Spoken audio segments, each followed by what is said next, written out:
Hello and welcome back. This is Jacob and today we are going to be continuing the Let's Play for Reverse 1999. So then, this episode should have been out like 2 or 3 days almost ago, but when the beginning of the week throws paperwork at you and you have to do it, well, everything else will get delayed. But yeah, slight joking aside, the beginning of the week was horrendous with some real-life paperwork that I had to take care of, and then you have another project on the channel that you need to complete, a big one, and you know, everything else gets delayed in that case, I guess. But anyway, we are now here, we're gonna continue. I am still excited to see how this story is gonna keep on going, because it was very good at the beginning, and a couple of very interesting moments as well, already building up, so yeah, let's see how this is gonna venture forth. But anyway, we have like 9 days to complete this. I have enough time. There's also the Golden City thing that I'll pick up right immediately after that and finish that as well. The next 2 weeks should be mostly free time, so I hope there won't be any kind of big kind of interruptions to delay more episodes of this thing. Plus, this week I also wanted to pick up a new Let's Play because I finished 2 of them. I was like, hey, I have time now to finally jump into something else again. And yeah, nothing. Nothing happened. But anyway, we'll continue and see how this story goes. But before we do so, as always, on the previous part, Kobold Project 1855 said, shout out to the unknown on Laplace's message board who predicted the events of Chapter 7 4 years in advance. Oh my god, that message board exchange was that was something. I was so actually focused on numbers and picking up who is talking to who there, considering obviously everything is anonymous, but you know, you can kind of track it with the numbers. It didn't even hit me as much until a bit later. When I was done recording, plus that message the other day as well. He really did. I love it. I love when stories do stuff like that. You know, when they jump back and then you insert a character that is like, hey, wouldn't be funny if this and that happened. And of course that actually already happened. I love it. That guy is essentially me. Whenever whoever that person is who left that message on the message board, that person is essentially me. When I pick up a new single player game and I start it up, and then like an hour into the game, just with enough morsels of information, I'm like, wouldn't it be funny if this and that was the case? That was kind of my entire playthrough of Expedition 33, to be fair. That was pretty much what the Expedition 33 playthrough was. Wouldn't it be funny if this and that, and well, for people who watched that Let's Play, you know how that went. Also, quick shout out as well to the person who responded to that comment with, and I'm gonna probably paraphrase a tiny bit, but how deep does the John conspiracy go? Good God, that John comment as well. I love when devs know what they're doing with their stuff just to be funny with something. But yeah, anyway, Kobold Project, thank you. Object, pardon. Thank you very much for that very funny comment. Also, so a couple of you guys bring up the stuff around Voyager to take a look at this and that. I will do so. I do need to remind myself, because I think I said it already in the previous part, even though it's been a couple of days. I did watch many documentaries about the Voyager probes and stuff like that, but it's been a while. I am subscribed to a channel that has a couple of videos on it that I'm probably gonna revisit at some point just to refresh my memory about the probe and its voyage, pun intended, so far. But anyway. Oh, and I guess I'm gonna show you guys later when we get to a battle stage. Anyway, let's continue. So, stage 9, huh? 2 former strangers.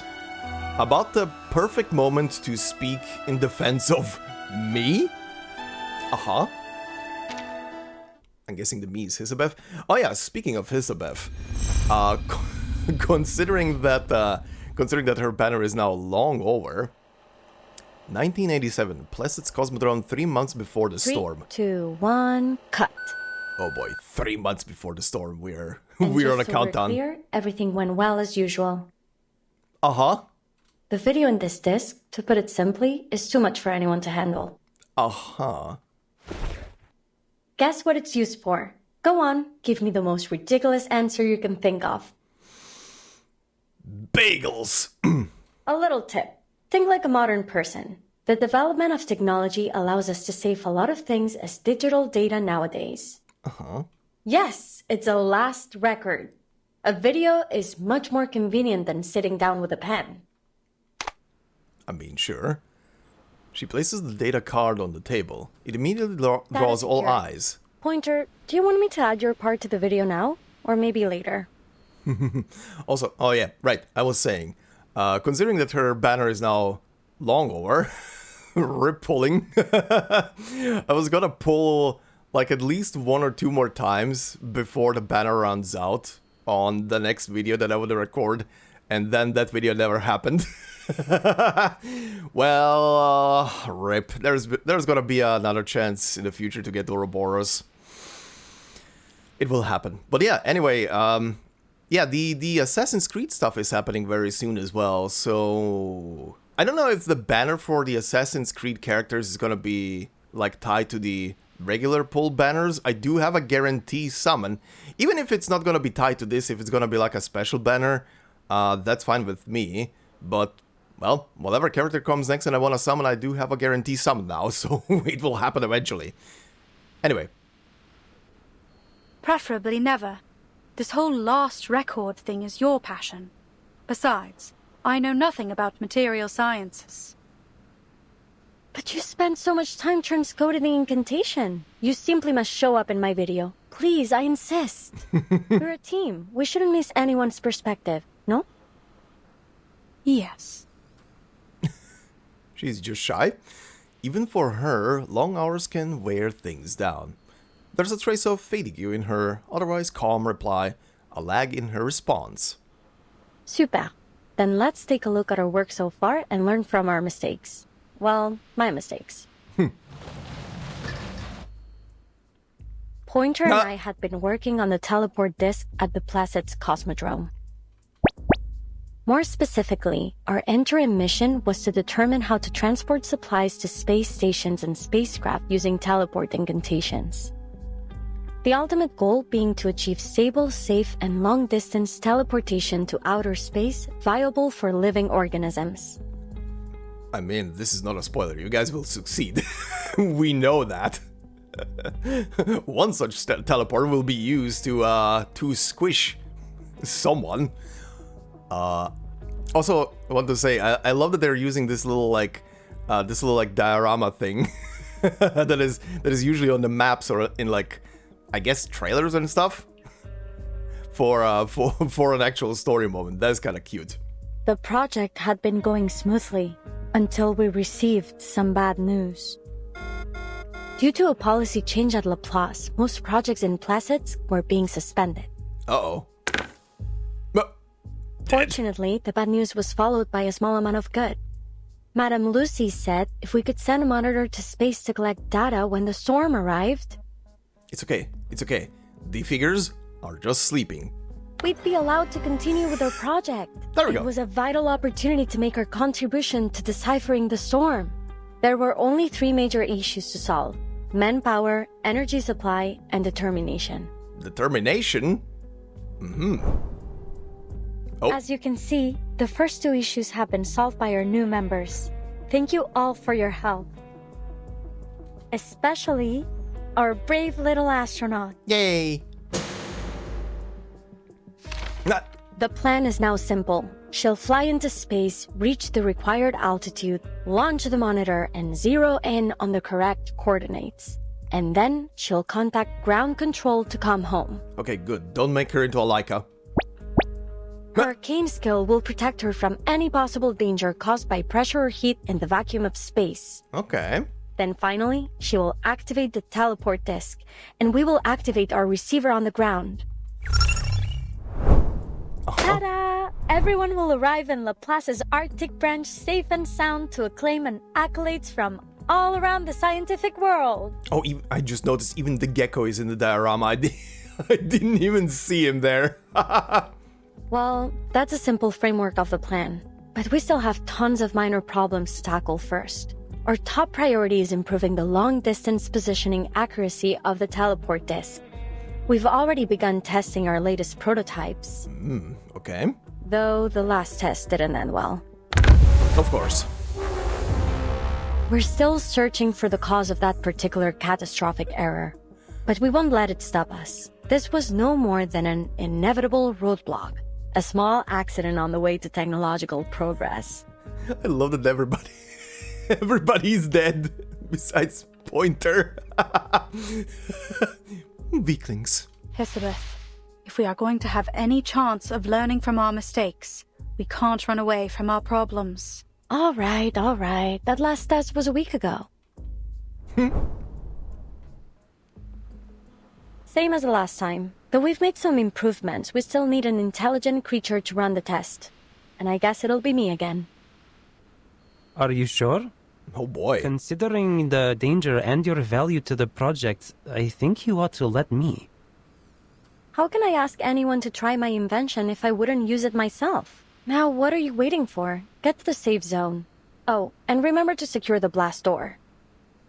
Miss Kiperina asked about the test yesterday as she was feeding the fish. She said she's been able to control her power more now. You'd be much safer with her help. Right, considering I can summon her now, maybe Actually, I kind of want to wait on the story to actually explain a bit how her powers work before I actually look at her unit. We're a team, right? We sink or swim together. Beep, beep, beep. As the clock strikes the hour, a small figure peeks in through the door. My training just finished. I hope I'm not late, Miss Hissabeth. Well, we did have a pretty bad accident, but thanks to Kiperina's arcane skill, no one was too badly hurt. Windsong is one cool teacher, and that girl's a phenomenal student. Nice. The margin of error remained high, a significant problem for sure. But we'd learned our lesson after spending all that time recovering in the ward. That is, that we should prepare for the worst, so that those who survive will know what to do with, our legacy. Our last record matters, my friend. I don't think that's what Pointer meant when she told us to learn from our mistakes. I love those things. Before Hissabeth can pitch its mouth shut, the little snake ducks back into her hair. Pointer like, Again, I emphasize that safety must come first in the lab. It is my first and most important protocol. Windsong and I left for all of 10 minutes, and by the time we got back, each and every one of you ended up on death's door. Nice. And now I find out you've even petitioned for a postponed evacuation. This is getting ridiculous. By the way, I don't think I asked it in a previous episode, but is Pointier, again, if it's not a spoiler, but is she mechanical? Because the head device, or is it just a device? You know how tight the schedule is now that the storm emergency plan has been activated, don't you? The silver lining is that now we know that we have exactly 3 months. We can still optimize the procedure and improve the disk and... Enough, Sylvie! Ooh, that was personal. Pointer cuts her off. Her tone is serious. Oh, come on, friends. Can we just calm down and discuss our schedule over dinner? I believe Miss Pointer was only trying to suggest a better plan. I am. I suggest we stop all work on this project immediately. That's a plan, I guess? The young man is caught off balance, unable to find the words to ease the tension in the room. What? Why? The situation really isn't that dire. Miss Hissabeth is right. We shouldn't be discouraged over one accident, Miss Pointer. The damage wasn't too severe. Only 3 months left, yet our latest achievement was a total catastrophe. I know what you're all thinking. That the odds are still good, and it's more or less safe to continue. But all that is a weighted gamble. Nothing matters more than your lives. Oh, she just cares about them. She's just oh, that auto scrolled. Oh, whoa. Oh, I think I know where this is gonna go now. Hold on. What did it say? She knows this all too well. This is not her first time making bold gambles. Yeah, I was about to say before I even read that on screen. She probably has some self-experience where she was not paying attention to stuff around her and then shit went wrong, and the story's about to literally explain that. Without diving into the calculations, it's around a 70% chance in theory. But my logic is screaming something else in my ear. Oh boy. You don't have to take that risk, Pointer. I know what I'm doing. Nothing's guaranteed in the world of science. Yup. She closes her eyes, interrupting the playthrough of her memories. Playthrough of her memories, huh? Too high. I can't allow it. Okay, she definitely has to be mechanical or something.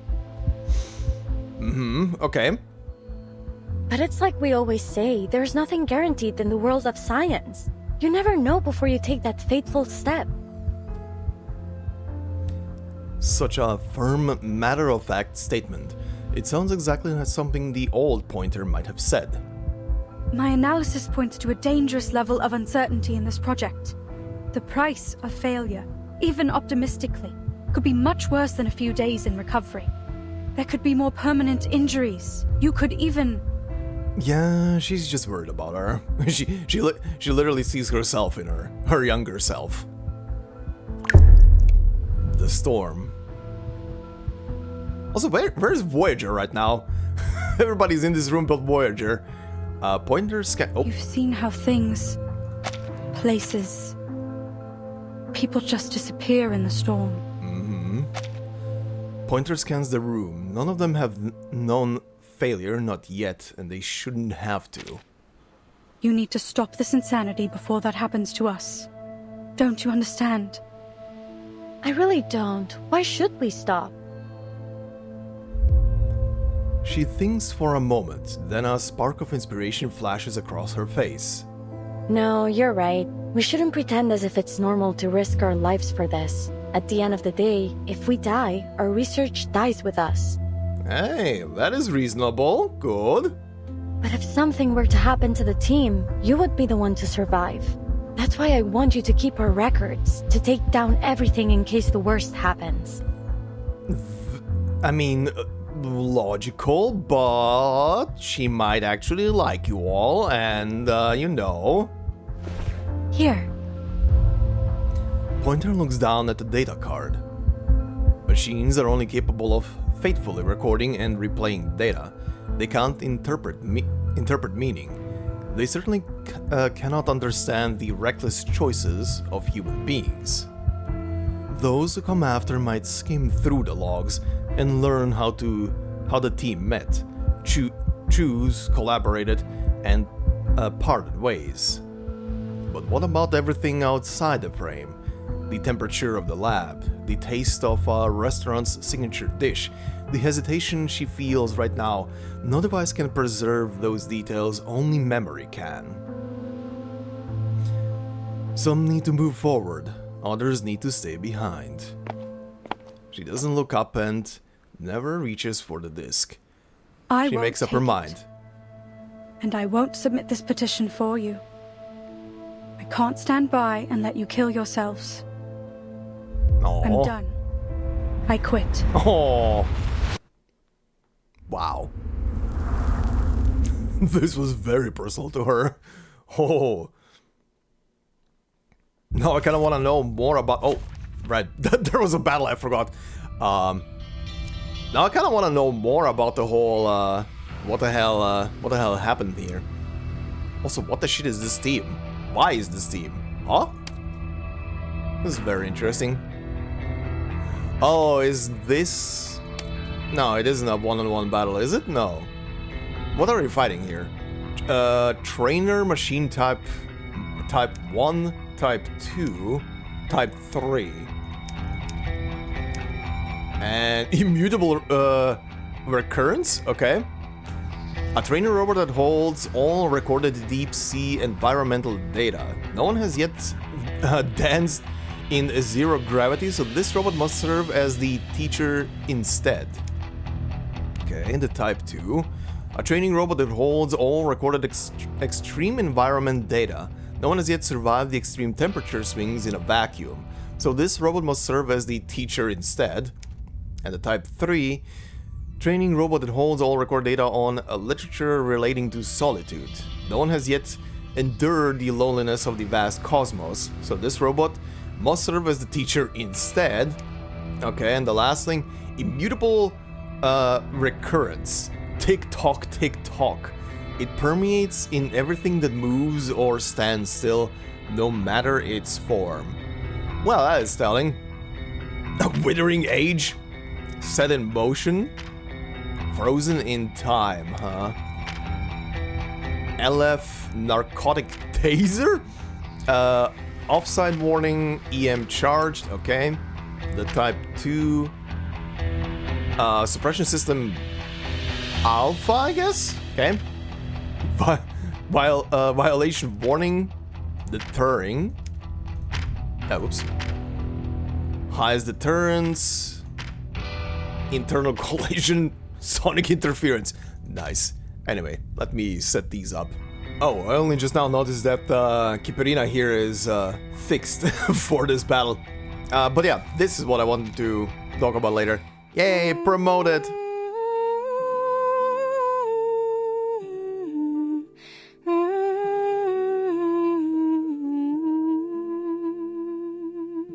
Beautiful. Hi. Yeah, you guys also pointed out in the comments that, yeah, the music and stuff that she's playing essentially is the stuff that was put on the record for on the Voyager drones, probes rather. But yeah, this is what I wanted to show very quickly. Promoted, I3, Euphoria, everything done. Basically everything done.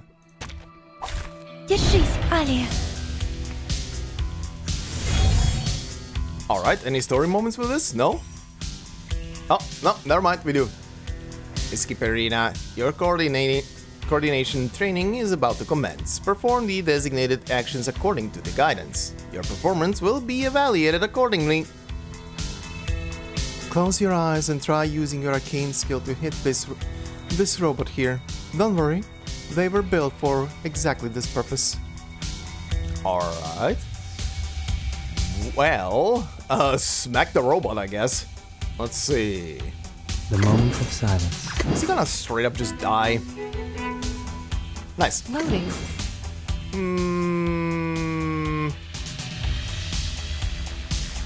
What do you actually do, right? Her skills for everyone. Mass buff. All allies gain 1 stack of rousing morale.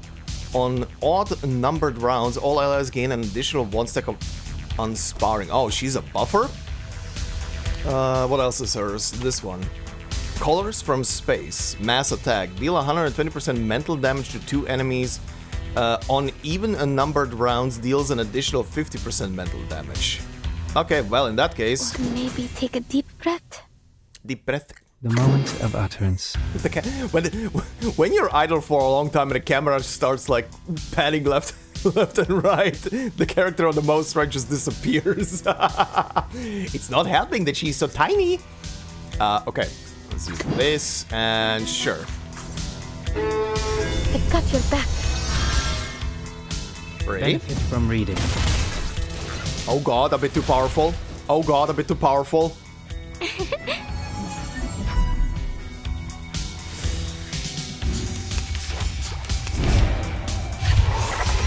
Proceed as before, but now focus your attention. Oh, excuse me, Lucy. But now focus your attention on this distinct unit. Okay. Alright. On this one, I guess? Sure. I wanted to get her to her ult, but I don't think that is gonna happen. I don't think that will happen unless I stall massively. I could. And maybe I should. but only for an instant. Ooh, Let me help, please. ooh, pretty.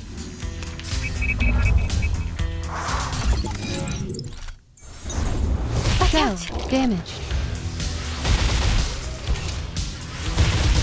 Yeah. Well, let's do this ult and see how pretty it is. Whatever. Just click stuff. Stars. Squish. Good God, her ult. Next time, I should be able to do a bit better. That's right, you did well. I'll make sure Miss Winsong hears of the good news. Nice. Yes. Great. Thank you. One of the very rare words you say. She's funny. Okay, that was interesting. A freezing rain. How could you possibly expect warm rain to fall inside a greenhouse? I mean, depends on the temperature of the greenhouse? What kind of question is that? 1987, Plesetsk, 2 months before the storm. name is Oh, we Pointer. jumped. Researcher in the LSCC Plesetsk branch. The reason I joined. The same reason I quit. Nothing matters more than people's lives. All the research I've done has been for one purpose. To make people's lives better. I see. Pointer, there you are. How's everything going? I quit. Winsong doesn't mind her quitting. Winsong doesn't mind her quitting. Whenever she runs into Pointer at the branch office, she always stops for a few words, often with updates on the aerospace team. I heard you're busy with the evacuation. Seems many stores in Mirny have already closed up. As soon as I finish the handover here, I'm heading back into town to help with packing, coordinating, and explaining the situation to the locals. Same old, same old. So everybody in town, your lives are about to go upside down and time is about to go backwards. Anyway, tomorrow is gonna be sunny. Same old, same old. You know, Hissabeth said that exact thing when I asked about the team's progress yesterday. They seem to be doing all right. Good. Oh, Winsong takes a small bag out from her coat, nudging the conversation in a Oh, by the lighter way, direction. I've got some seeds left. Do you want to take them off my hands? Do I look like a gardener to you?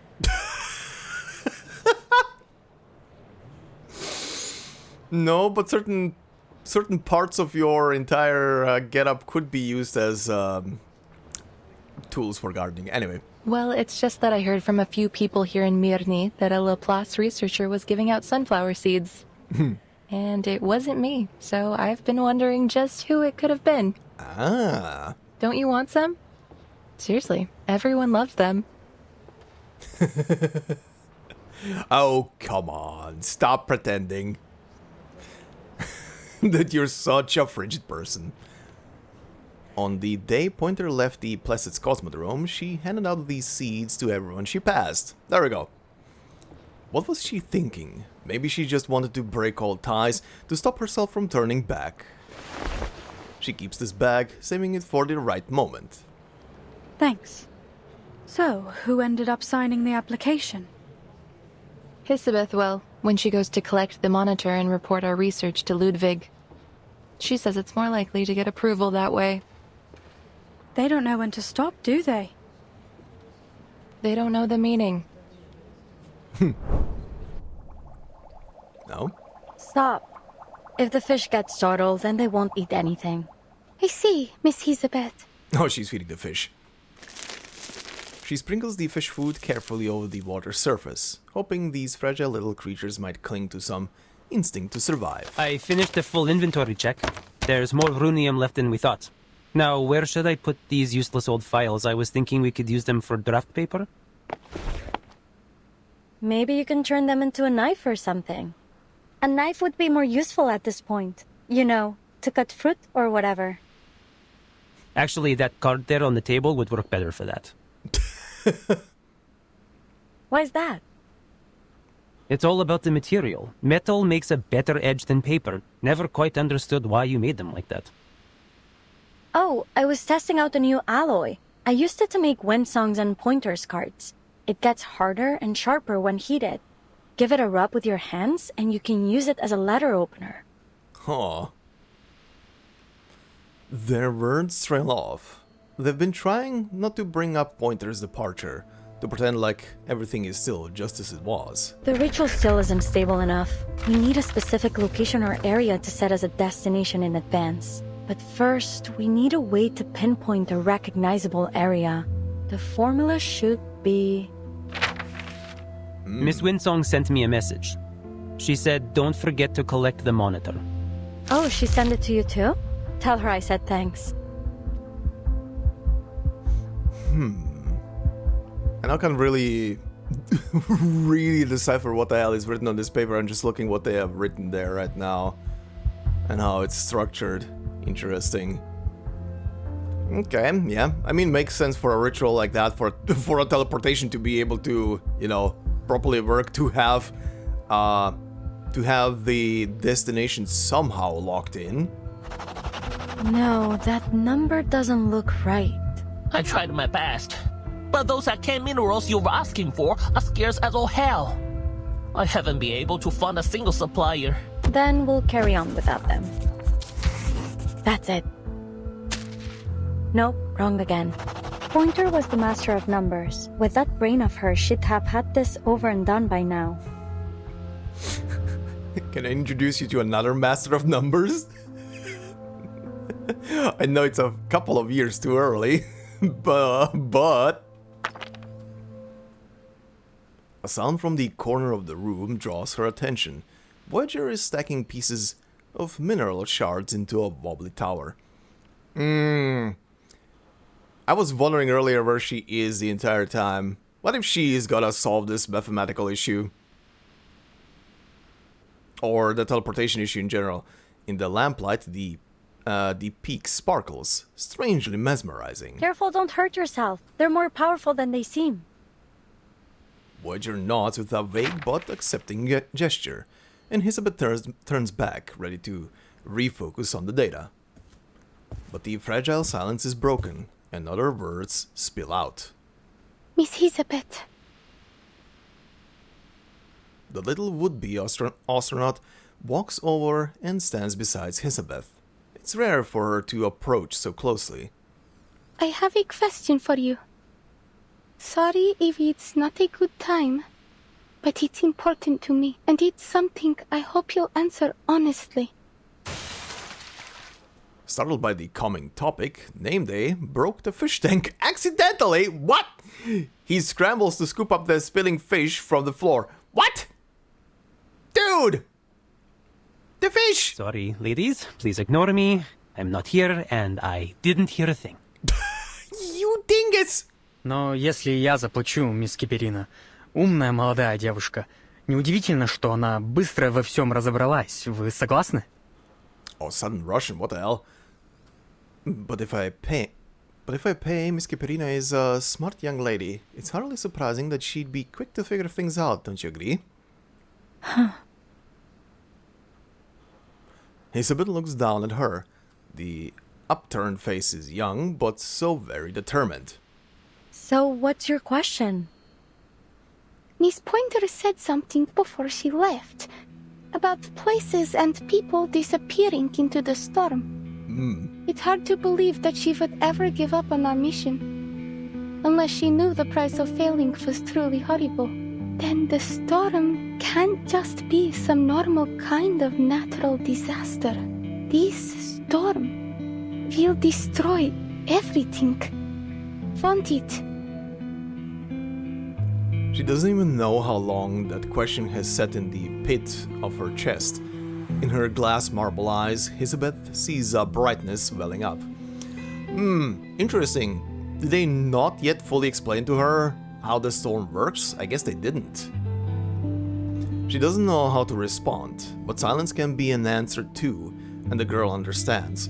I was just under the impression that they maybe have told her already, because of the fact that she's on the project and working for Laplace now and everything, so, you know, kinda being informed would be good.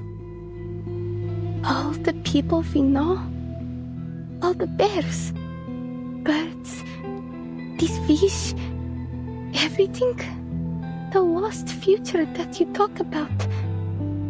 Was it the first to disappear? Or are there more that have been lost? Will the same thing happen to our time? Sadly, yes, child. Things are much worse than you let on. What else has changed in the future?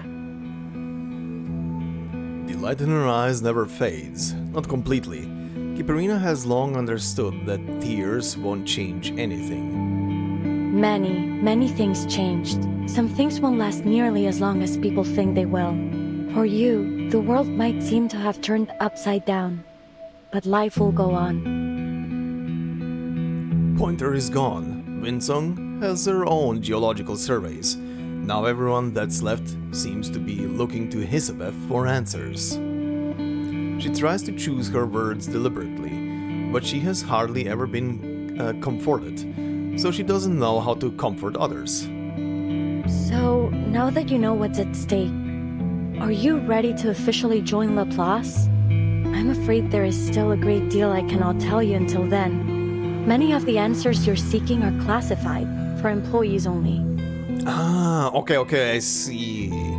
I guess that was my misunderstanding. I thought that she was already a full-on employee of Laplace, considering her being involved in the project and going into space for them. Okay. Pardon me, Miss Hissabeth, but given the danger of the mission we are expecting Kiperina to perform, I think she has the right to know what the storm really is. He has I a point. understand that you don't want to go against Laplace's rules. But I'll bet there aren't any rules against me figuring it out. And you simply nodding. Am I right? I like this child. And how she's thinking. I like the way she's thinking. She has a point. Hissabeth nods, so Kiperina goes on. I won't get to see Mr. Kozlov or get that gift in the future. So, if I join Laplace, I won't see anyone from Utranyaya ever again. To be absolutely precise, if you don't join and you stay in Utranyaya, you're gonna disappear with them. Technically speaking, you're not gonna see them regardless. You're not gonna even see yourself.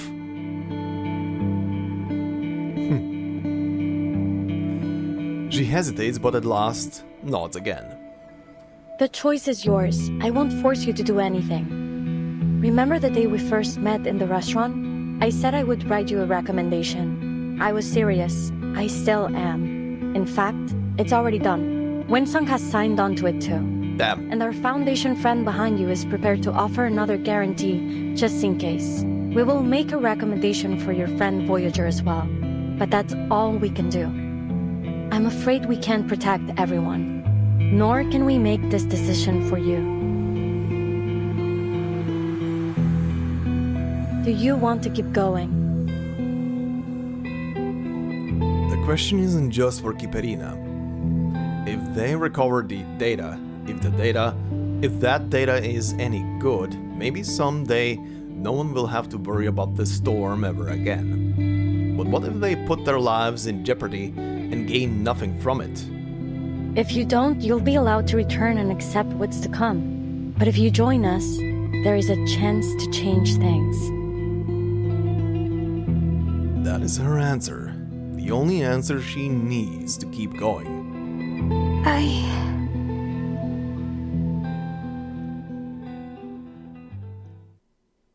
Damn. Well, I mean... considering the astronaut suit and everything, yeah... We'll see. We'll see how this goes. Okay, next one.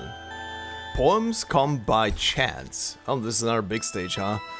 I am grateful for the times I felt exhausted and uninspired, yet never put down my pen. Okay, this is gonna be Hissabeth focused, I guess it will. Let's see.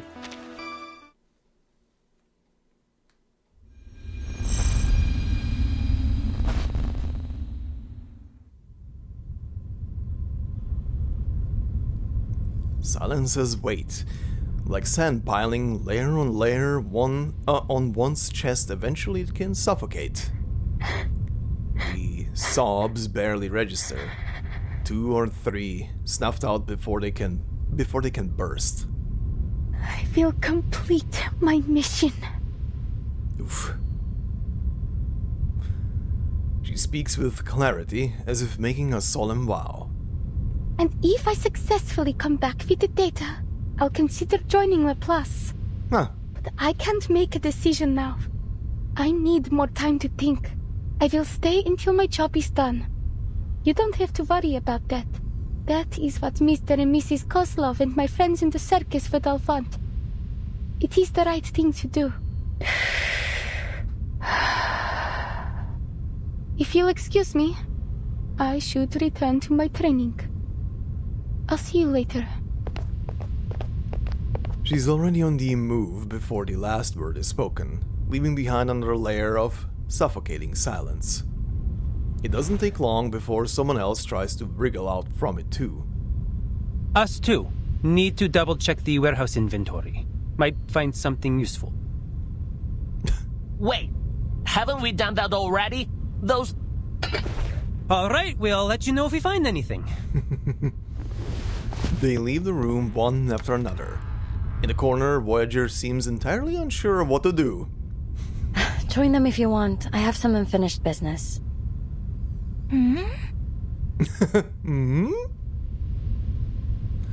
Moments later, the last light-footed silhouette exits the room.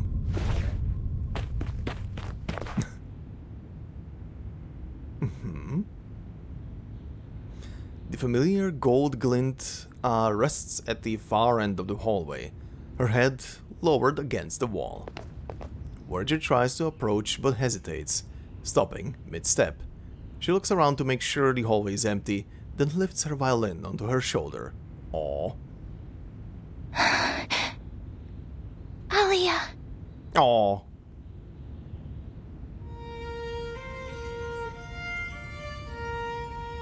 The music strings and her voice twist together like a trembling thread, calling her friend to turn around. Was that you?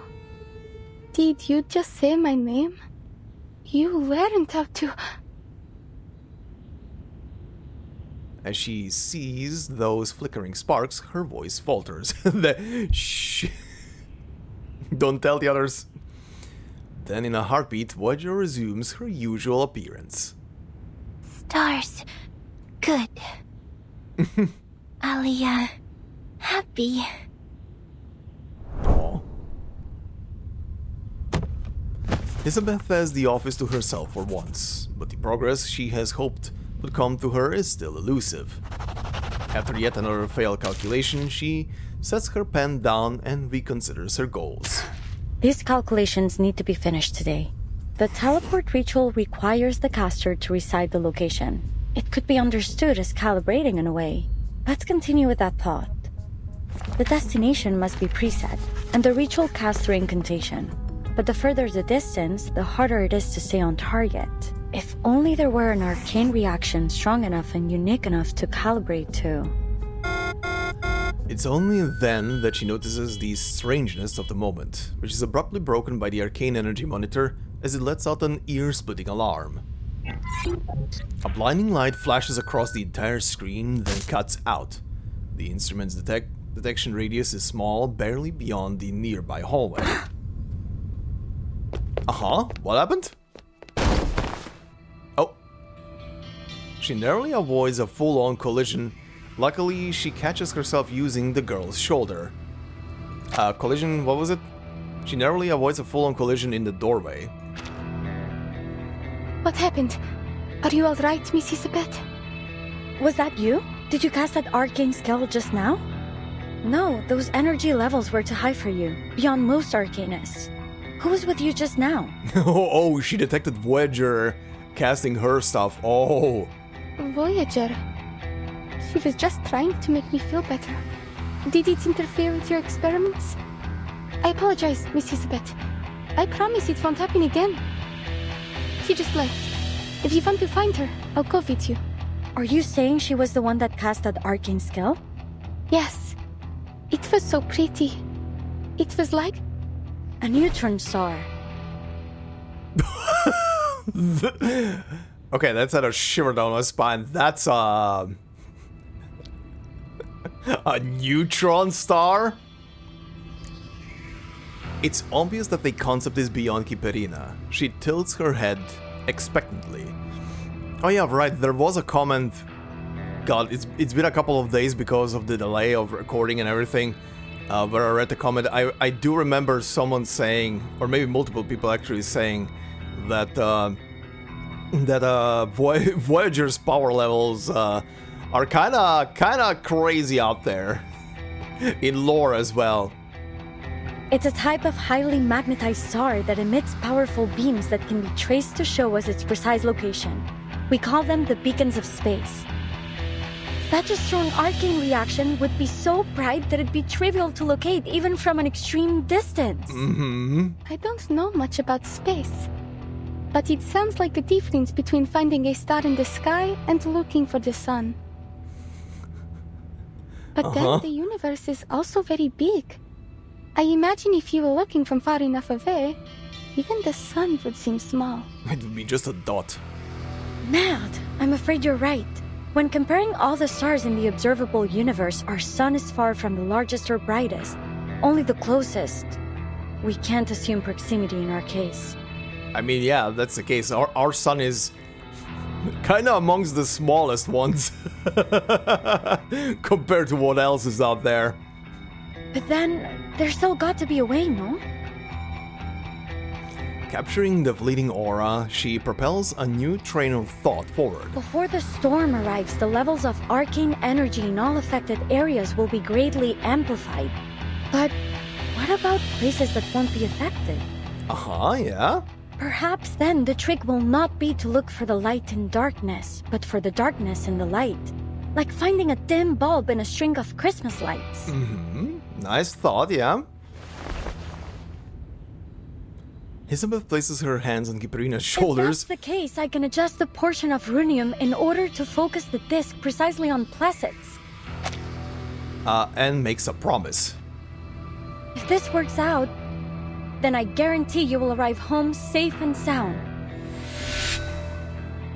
Alright. Placets 2 months before the storm. Understood. Take care. She ends the call and waves at the silhouette walking her away.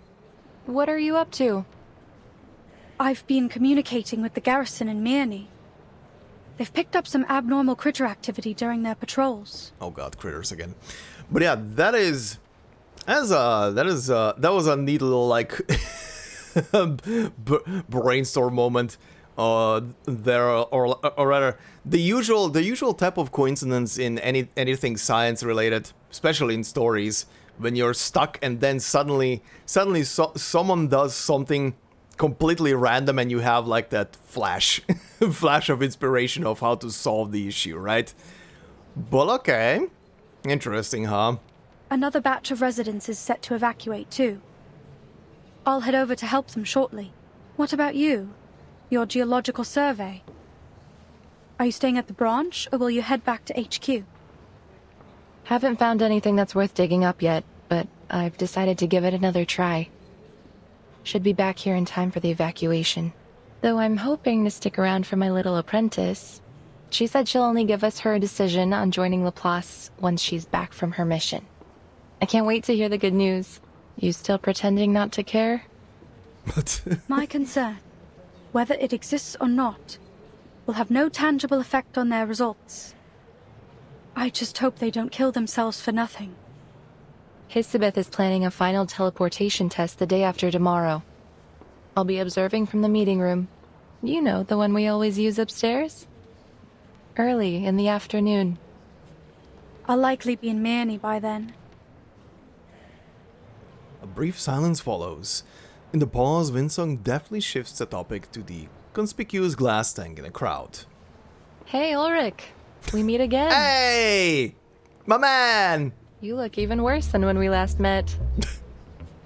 Ah, Miss Winsong. And Pointer? Hello. How's it going, buddy? What have we here? Two of our busiest bees working together in the Plessist branch?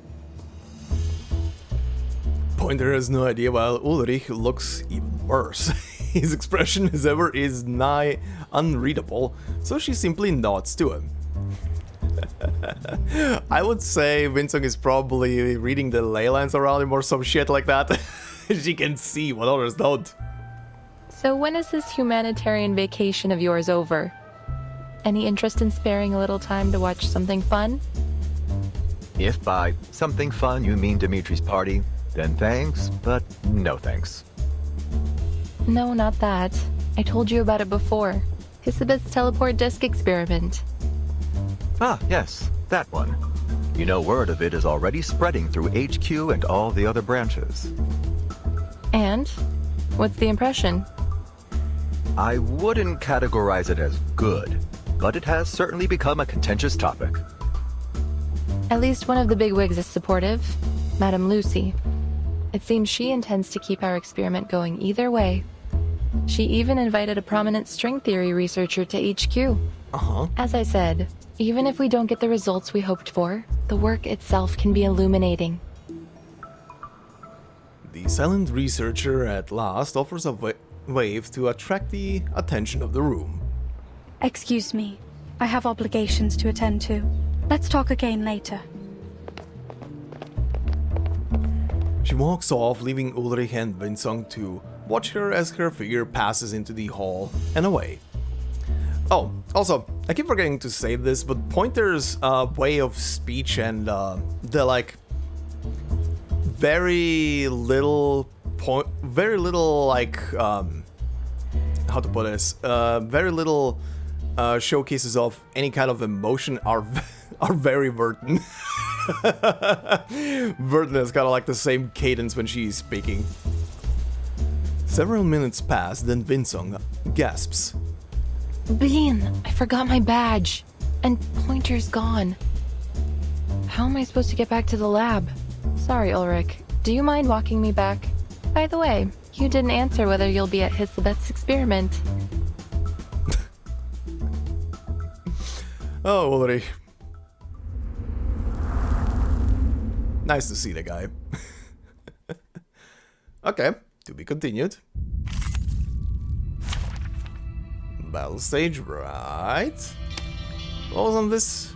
Oh, ephemeral moment? Spinning sphere. Okay, same thing. The unknown beyond? Okay, let's go in order.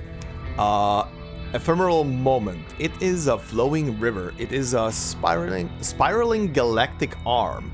Countless people have tried to seize it. Now it comes for them. And there is nowhere to run. Okay. Okay, what about your stuff? Transient warp? Time slip? Withering flow. Nice. Spinning sphere. As it rotates, night descends. With another spin, a morning arrives. There comes a time one will break free, as time is not dictated by its turning. The unknown beyond. Oh yeah, right. Gravitational collapse. Okay. Escaped light. Energy release. Yep, makes sense. The unknown beyond. That distant watching gaze from the infinite darkness. Now we realize that we are nothing more than a grain of sand in the cosmic abyss. Well, that's lovely. Despair of the insignificant. Void's Watch. Interstellar Nebula. Yeah, sure, why not? Cosmic. I'll do whatever I can. Cosmic horror. Let's go with that. Always fun. Always fun. What's this? Continuing the countdown. When the countdown ends, deal 300% metal damage to all enemies and reset the countdown. Oh, goody! I have a robot on my side, and that robot will delete you. Mark my words. Well, I did warn it. I did warn it. The robot will delete them. Charging. I give them fair warning. Today's miracle.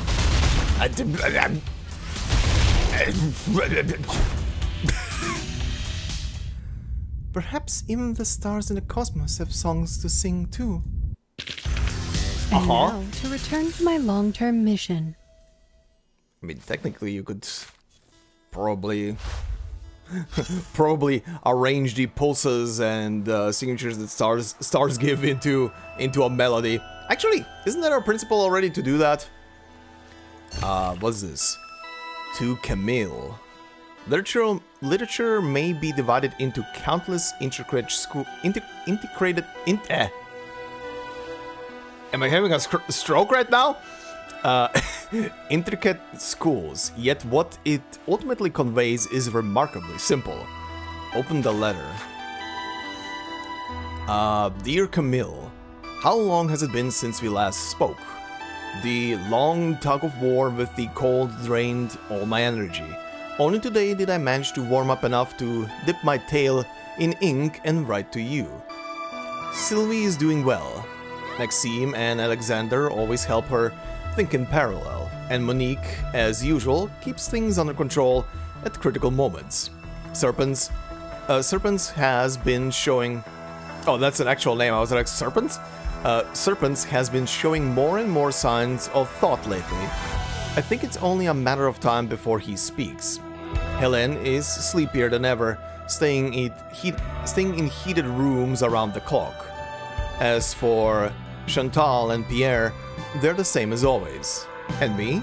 I didn't just hibernate. The local literature has filled the gaps in my collection that Sylvie once ruthlessly discarded. The Melusines were deeply moved by these authors' vivid portrayals of suffering and death. Yet even within the darkest themes, the author's exploration of new paths brimmed with vitality and dreams, and a defiant sense of romanticism. When I read the literature to her, her memories became unusually vivid, and she recalls one line in particular with striking clarity from Pasternak's? I don't know if that's how you say it. Pasternak's February. The truest verses arise by chance, tempered in the fire of pain. Of course, there's no way to verify this, and Sylvie would never admit it.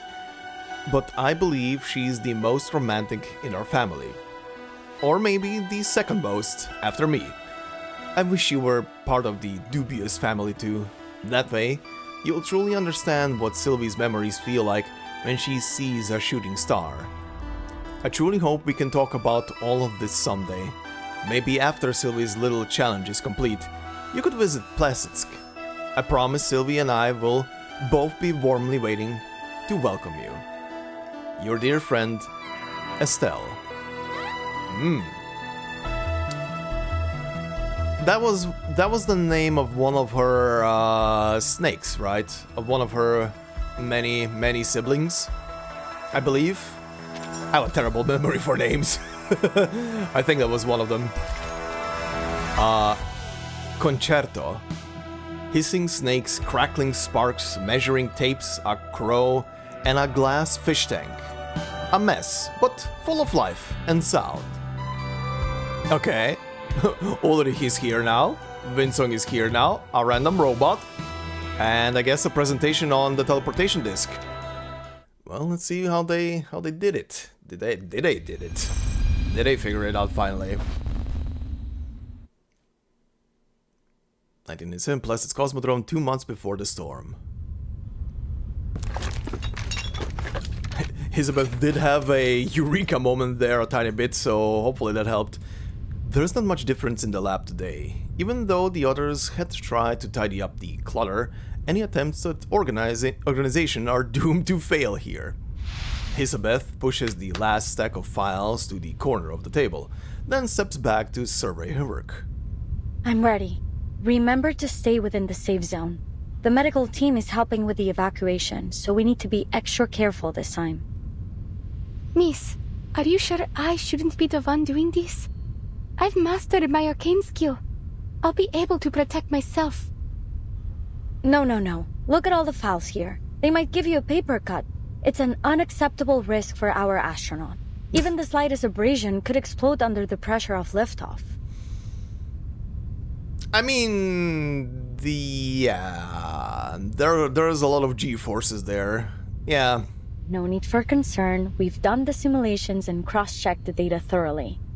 To aid in the disk's mental preparation, I even read Madame Lucy's speech and some Laplace essays on the scientification of arcane skills. But... Kiperina. Hissabeth's tone is formal, far more serious than she is known for in any other situation. Kiperina's back straightens. Take the others behind the blast door. I'll use my arcane skill to protect the field as much as I can. In order to maintain communication, you'll need to stay behind that door, or else the signal will be disrupted. But with my arcane skill, the risk should be minimal. But if something goes wrong, what will you do? I will take care of myself. The only thing I ask is that you pay close attention to what I do. Because in the worst case scenario, if you find yourself out there alone, you'll need to be able to perform this intuitively. I don't know if I'm ready. Maybe, but it's still too early to give up, little astronaut. She gives her a gentle push on the shoulder, nudging her back. The automatic door begins to close. She doesn't finish her sentence before the doors shut completely. Enough talking. We don't have time for any dramatic farewells. Wait, whose idea is this? Couldn't be Pointer's. She packs meticulously. Let me guess. Winsome? Oh, right, she did lose it somewhere. She reads the words on the ID, smiling smugly at her confirmation. I knew it. How is she gonna get back into the lab? Ulrich. Before activating the disc, she hangs the unexpected find around her neck. I'll just have to surprise her with it later. Look what I found! Conference room. In the empty meeting room, Ulrich and Vinsong take up space on opposite sides of the door. No one feels like sitting at the uncomfortable conference table without a good reason.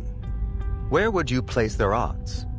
Perhaps more importantly, is there any guarantee the data they collect will elucidate meaningful truths behind the storm?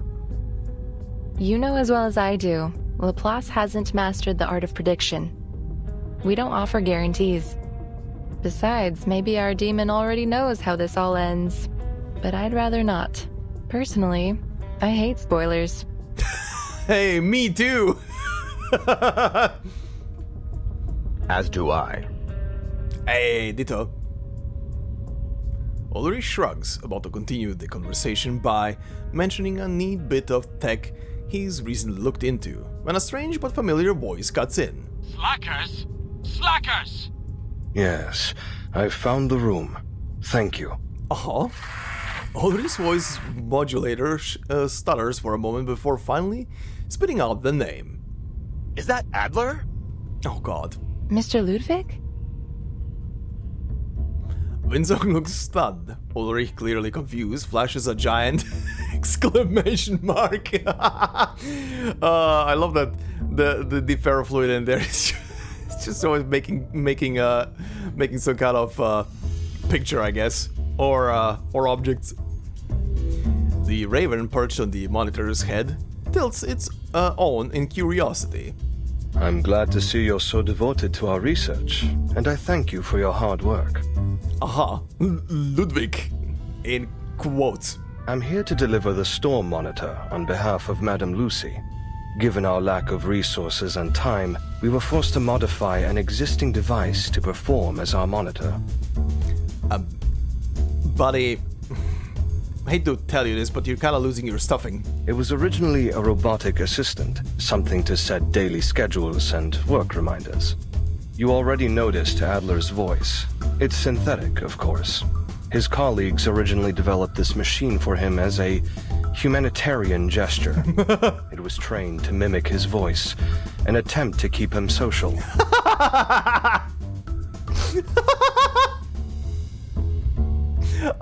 Nice attempt. It ultimately proved ineffective in that role, so now it will serve as our monitor. Good. I understand. Given the circumstances, recycling resources is wise. Though I struggle to see how a robotic assistant could be a humanitarian gesture. Your appreciation is noted, and I supposed you might. In fact, this vacation Madame Lucy sent you on to Plesetsk is a kind of humanitarian gesture on her part. Perhaps she hopes you'll gain a deeper understanding of the term.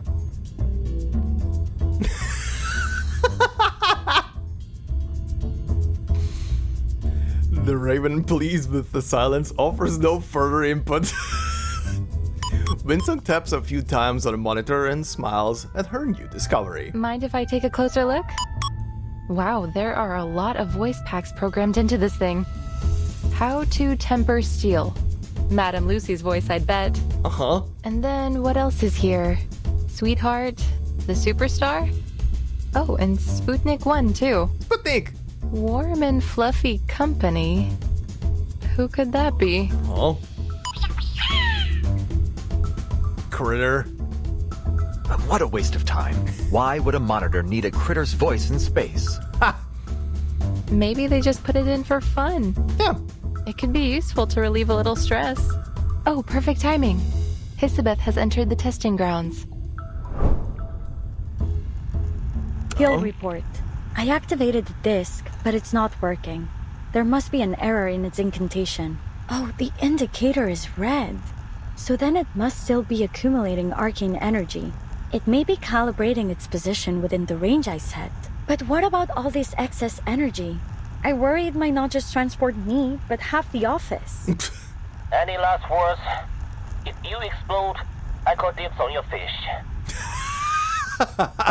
Have some patience. It's doing something. She shakes the disc once or twice, but when she stops, it continues to violently. Okay, we're going. It continues to tremble violently, that was it. The entire office begins to rattle along with it. The fish in the echo tank dart anxiously. Bad news. I don't think any of those fish are gonna survive. Poor fish! Okay. Before the floor starts to ripple, the monitor scoots itself out into the hallway for safety. Vinsong slams her back against the wall to steady herself. Looking up, she sees Ulrich's glass tank vibrating, its contents scattering into tiny particles. Can hear you brainstorming, Ulrich. It's oddly literal.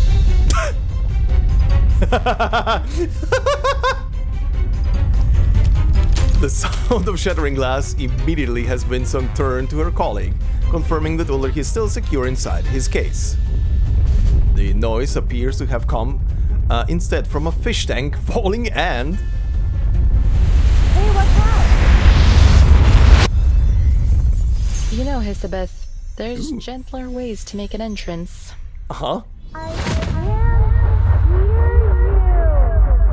Whoa. The voices around her, whether in her headset or her ears... Okay, I have to read it later. Fish!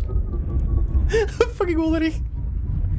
Well, everybody's experiencing a bit of low gravity. It worked. There we go. Fucking fish flopping onto the floor. The voices around her, whether in her headset or her ears, are garbled, twisted by the movement of space. Midair, Hissabeth adjusts her posture and lands squarely on the meeting table. Aside from the poor fish that were flung from their stone tank, it isn't the worst entrance. Poor fish. The fish flopping on the floor begin to slow, except the one that has landed fortuitously in Ulrich's.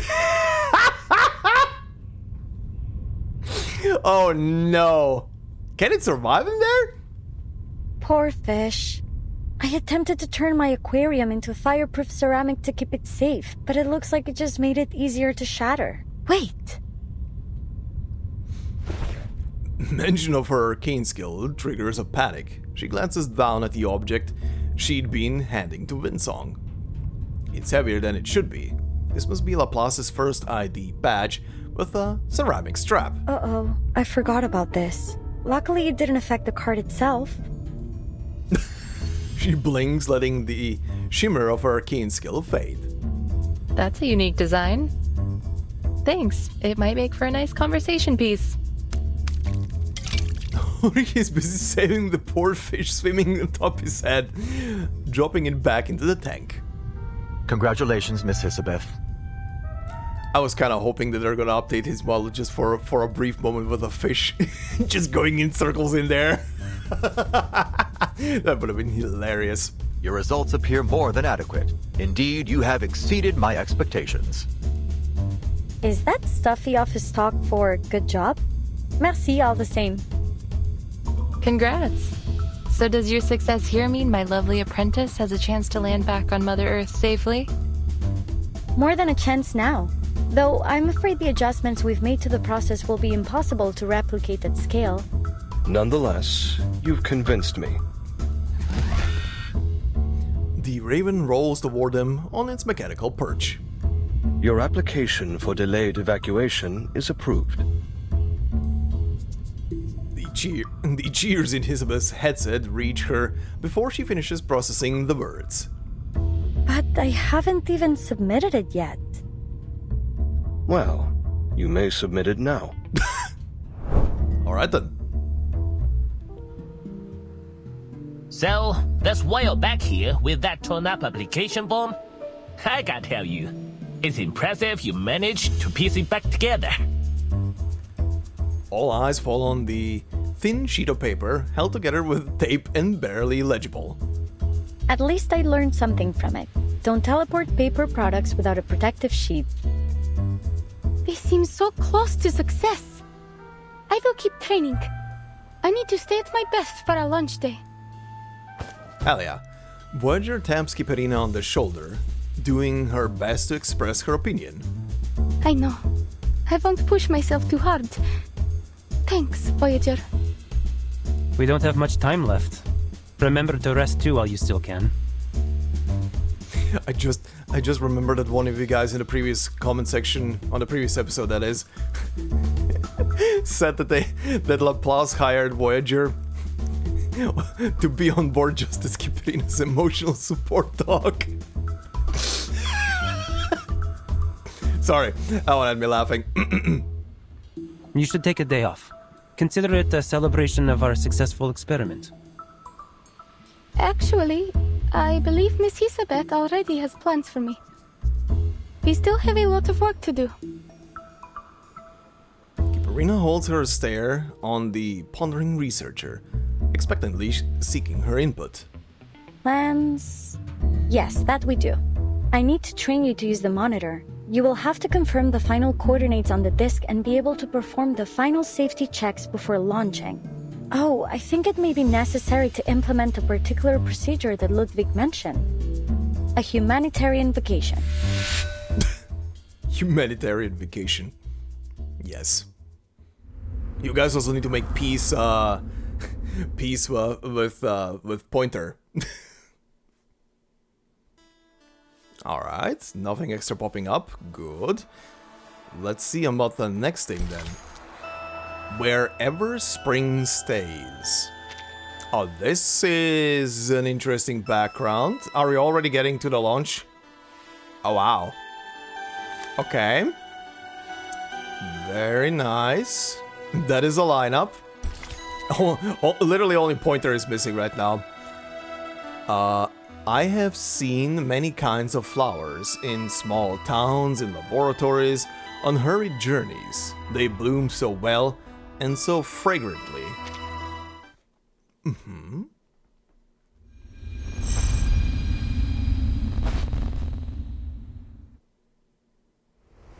(1987) Mirny. Plessetsk, Mirny. Whatever the name, the town surrounding the Cosmodrome. Oh my god, all the scrolling. Uh-huh. Oh, this is very close to the storm. 1987 Mirny, 29 hours before the storm. Placid, Kiperina, whatever the name, the towns surrounding the Cosmodrome look more or less the same. They were built to support the nearby research facilities and fall silent along with them. A single snowflake goes unnoticed in the vast white, melting into hot breath. Allow me. Hey. These should be the lost boxes. Leave them, miss. Just tell us which ones should be moved and we'll take care of them. We all got our own jobs to do. The young soldier bends down ahead of Pointer, loading the boxes into the truck one by one with practiced speed. Pointer checks the list in her hands and gives a nod. Correct quantity. The second to last batch of supplies is now loaded. Will you leave with the others tomorrow? Or are you staying on until the final evacuation? Our orders are to evacuate to Xeno's nearest base tomorrow. How about you? We were responsible for escorting the last staff members from the Placid's Cosmodrome. That place should be empty now, shouldn't it? An evacuation like this has to be for something big. I'm sure you know better than I do. If you can, miss, find somewhere safe. ASAP. I'm leaving Mirny tonight, just as soon as I help finish with the evacuation. There are fewer troops around now. Have there been any further orders? Some were sent to clear the roads. There's been more critters blocking the way lately. I guess the others were assigned to an urgent support mission. So it's just the rookies like me left. Evacuations can be dangerous. A job like this shouldn't be left to new recruits. You think so? Honestly, I was hoping for a little challenge. But we're soldiers, we follow orders. The engine roars to life, sending up a small flurry of snow from its undercarriage. Do you need a lift? Thanks, but I'm going back to check on the evacuation. Be safe. Don't go to Afghanistan. The truck disappears down the slush-covered road carved through the snow. Oh. Pointer heads in the opposite direction, further into the town. This is our humanitarian vacation here? An open mining pit? You've got it. Lovely.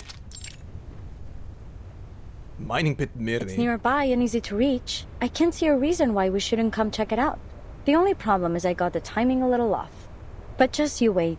It won't be long now before the Aurora shows up. Oh, that's why they're here. Okay. She tosses a pebble toward the pit. It vanishes into the dark. We've recruited a great team from Laplace and the Foundation and worked out the kinks of our teleport disk. If we can just manage to collect some useful data, our future could be brighter than any Aurora. I hate to be negative at a time like this, but this is still a big gamble.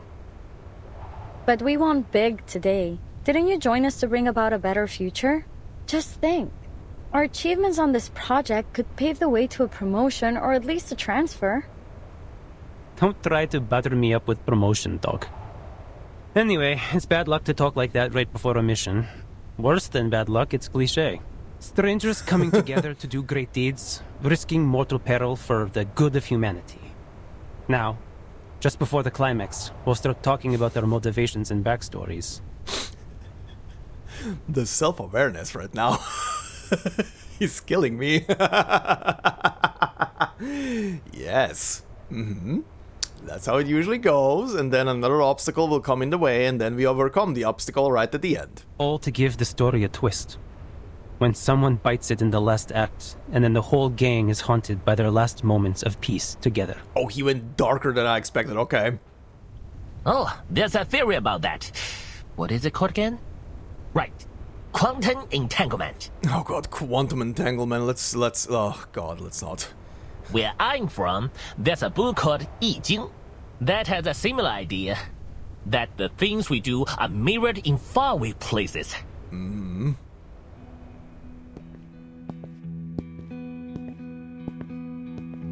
After turning several near-identical corners, Pointer reaches her destination. A small group of people has gathered by the roadside. The moment they spot her, their wind-shaped faces break into smiles. How are things proceeding? I'm here to perform a final check on the evacuation. It's going well. We're all ready to leave. It's just these flowers. We thought about planting them somewhere just so we don't need to carry them. but with the soil frozen over. Flowers? Yes, you know, from the seeds you gave us. My daughter planted them just for fun, but they really thrived. Sunflowers. A little girl bundled in thick winter clothes hoists up her box of treasures to Pointer. Several tall, potted sunflowers. Aww. Mommy said it's really, really difficult. It's a miracle. Miss, but you and I did it together. Yes, I suppose it indeed appears miraculous. But how are you going to take them with you? I think it will be a bit too heavy to carry on the road. We've given away the rest to some of our neighbors. But these are the ones that bloomed the best. It hurts to think we'd just leave them here to die. It's so cold now, and it's getting hard to find food. We know we have to evacuate soon, but no one has told us where we're going or what's next. You know, I keep thinking, just use the sunflowers like in Terraria, right? Just block up the corruption. Natural barrier, right? Just put them around everything. Despite all the hardship, these seeds you gave us somehow managed to bloom under my daughter's care. Look, they're absolutely radiant. If even these little flowers are ready to fight to survive, how can we give up? The townspeople around her chime in, and the girl beams even brighter, holding the box tight in her arms. She wants to tell them to save their space and energy for more important supplies. These seeds were a gift from Windsong, likely altered through an arcane skill, perhaps already adapted to grow in permafrost. But at this moment, it doesn't seem right to judge these flowers that hold meaning for others. Thank you. I'm not aware of the local species of flowers here, but I'm certain all the same that these are the most beautiful flowers in Murney. I hope you can find a way to take them with you. Watching the golden hue of the sunflowers fade into the distance, Pointer steps back on the street. She will check on the vehicle she parked earlier, take one final patrol, and then leave without looking back. Yet Murney is, in fact, just large enough for chance encounters to still occur. Hey, am I seeing things? Pointer? Who's this guy? The glint of a Laplace uniform blends into the snow, and she squints until she recognizes the waving figure. Oh hey, weren't you on vacation? Why are you back here with the evacuation team? Well, I had nothing else to do anyway, and we need all the help we can get. Damn those goggles!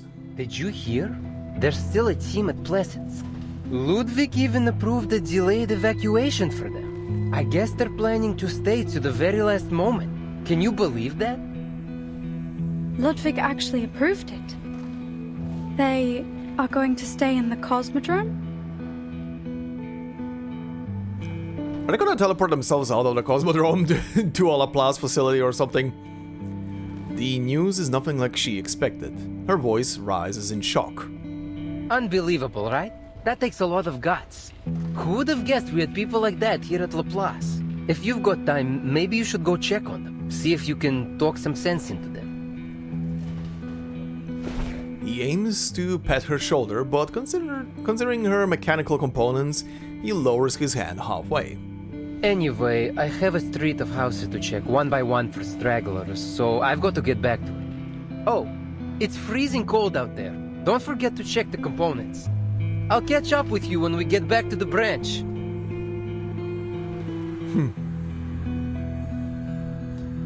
She once hoped that Ludwig would shut down this absurd plan, a mission with far greater odds of failure than achieving any meaningful goal. But she should have known better. Laplace is filled with the most stubborn people imaginable. They would never give up, no matter how many obstacles stand in their way. The storm is coming. What else is left for her to do? Pointer looks in the direction of the Cosmodrome, the buildings obscured by a swirling sheet of white. Everything is made of atoms. From afar Mount Taihang is like a grindstone. The Yellow River is like a belt. And all these things are but dust. In other words, Maybe the reason why we are here is only a complete coincidence. I mean, yes. If we go by the scientific approach, depends on which approach a person is gonna go with here. The religious person will go with the plan, the scientific person will say, oh yes. Oh yes. That stuff arranged here so neatly is a giant coincidence. Hold it. Let's just get back to the topic at hand. I think I'm allergic to poetry. Oh, I want to hear the rest. Would you please let him finish? No way. I think I'd rather take a chance on that lethal backstory cliche. How about you start us off? The little snakes tilt their heads in unison. Every eye lands inquisitively on name day. He almost wishes for a petrification spell to hit himself. Sure, what do you want to know? Are you curious about why I chose our loose yet ambitious team? Loose yet ambitious. That's a good description. You brought it up, now spit it out, and make it simple. Maybe I shouldn't have oversold it. I just think you have a good plan. What if this works? What if we do this and it changes the world, and I could be a part of that? It's a tempting thought, don't you think? I just don't want to see another place I hold dear lost to the storm. So you mean it was for your hometown? Yeah, I guess you could say that. Isn't your homeland still here in this era? More often than not, Kiperina chooses to listen and wait. She seldom inserts herself into conversations. Have you just accepted the fact that it will disappear again? I think this also just shows that she has grown more comfortable around them. That she can just, like, actually put herself into the conversation instead of just waiting for something. He shakes his head. My home isn't in this era. Maybe the names are the same. Same old familiar buildings, but nothing that matters to me. What's gone is gone. Don't feel bad for me, though. Now I have my own portable hometown.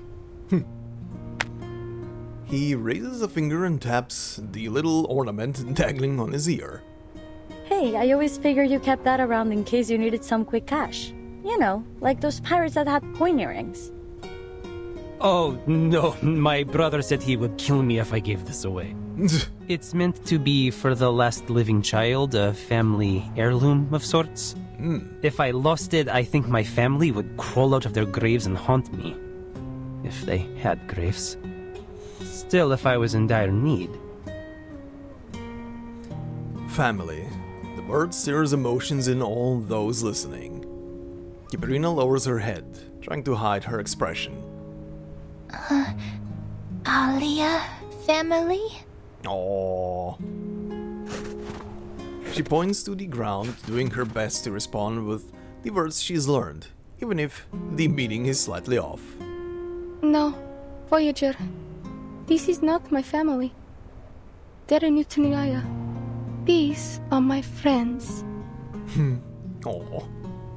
Friends. She knows this word, but until now she only used it to describe Kiperina. For Kiperina, it's a word that breaks down barriers and opens doors. You told me that as long as there are living people to remember what has been, that what we're doing will be worthwhile. I've tried to accept that, but I still can't. What has been? It's not just an old building or some candy in a store. It's the place I grew up and the people I love that will be taken away. It's everything in my life. It is my life. I know I must accept it, that I can do nothing but accept it.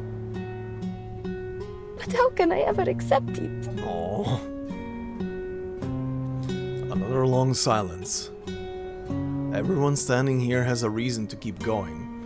Reason strong enough to chase the absurd. In other words, No one here knows the real answer.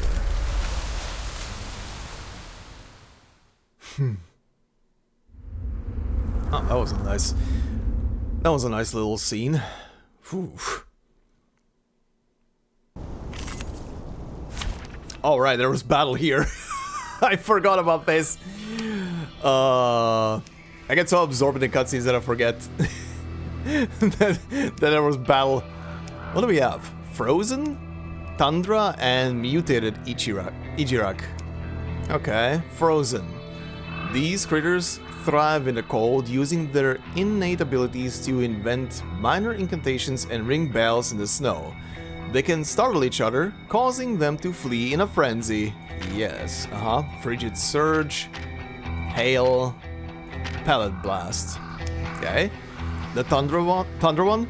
A critter of the frozen tundra, it burrows deep beneath layers of snow for a peaceful winter's rest. Polar Whirl. Also Hail, Pellet Blast. Okay, same thing. Mutated.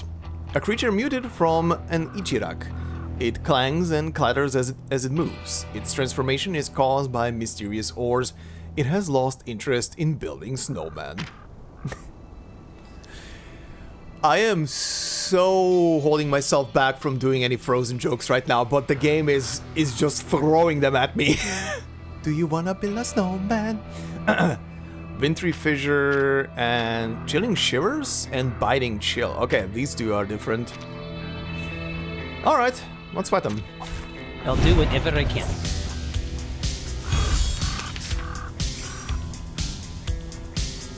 Everyone, listen up. It's time to pull out. Okay. I think almost every single one of these battle stages so far had like a little extra blurb of someone talking from the main cast, which is very interesting.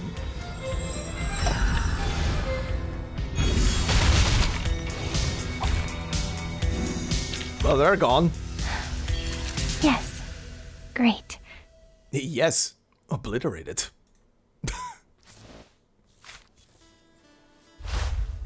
Oh, that was that.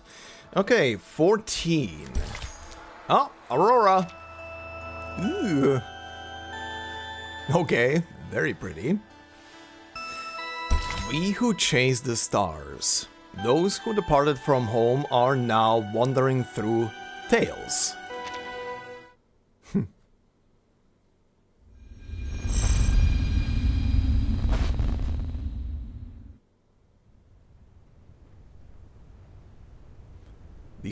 The hardest person to convince is often yourself. True. Sensing Kiperina's disappointment, Nameday finally speaks up. About that? I don't know. The blunt reply causes him to bite his tongue and listen. When I heard about my parents' death, I was just stepping onto the bus to Laplace. I felt like I had no time to even think about it. I guess I mistook that for acceptance. After all, there's nothing I could do to change it. Then about 3 months later, I broke my pen while writing a research log. Finally set in, huh? I cried for 40 hours. 40 hours. And I'm not exaggerating. I'm grateful my roommate didn't have me commit it. Jesus. Was it your parents' pen?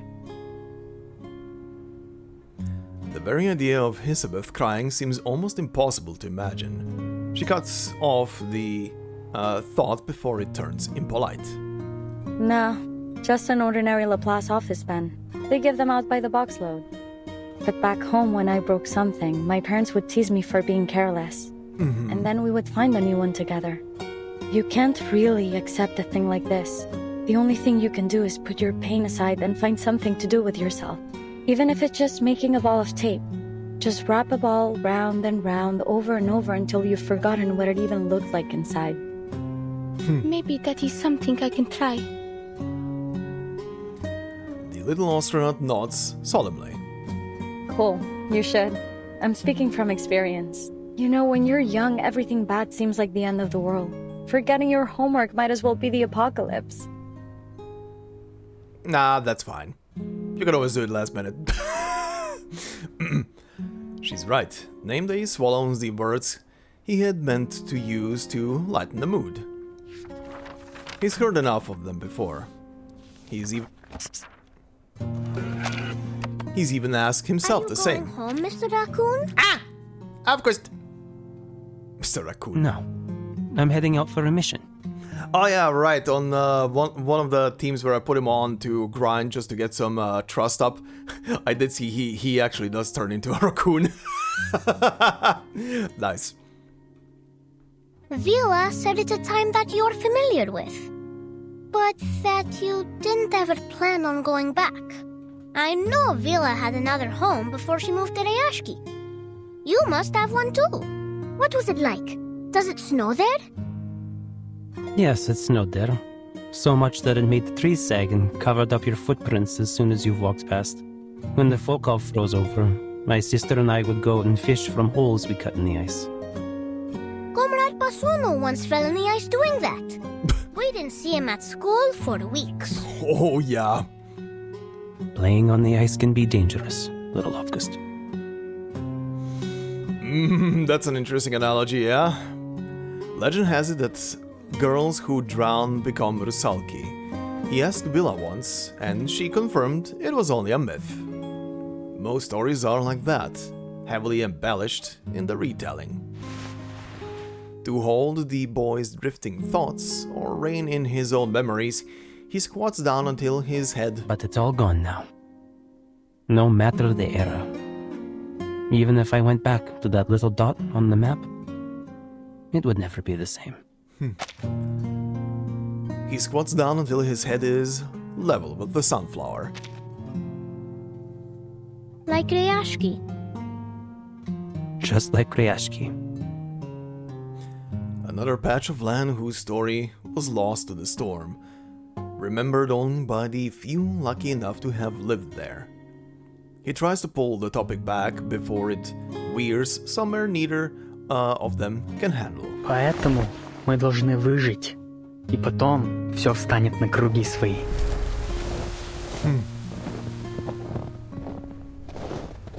Лёня, держись. Жизнь — это очень важная вещь. Oh?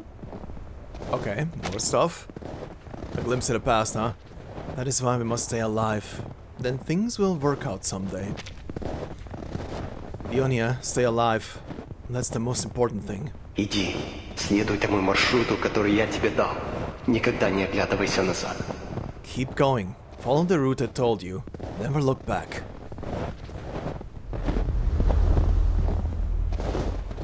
Being certified as capable for an independent field mission means you're an official Foundation member.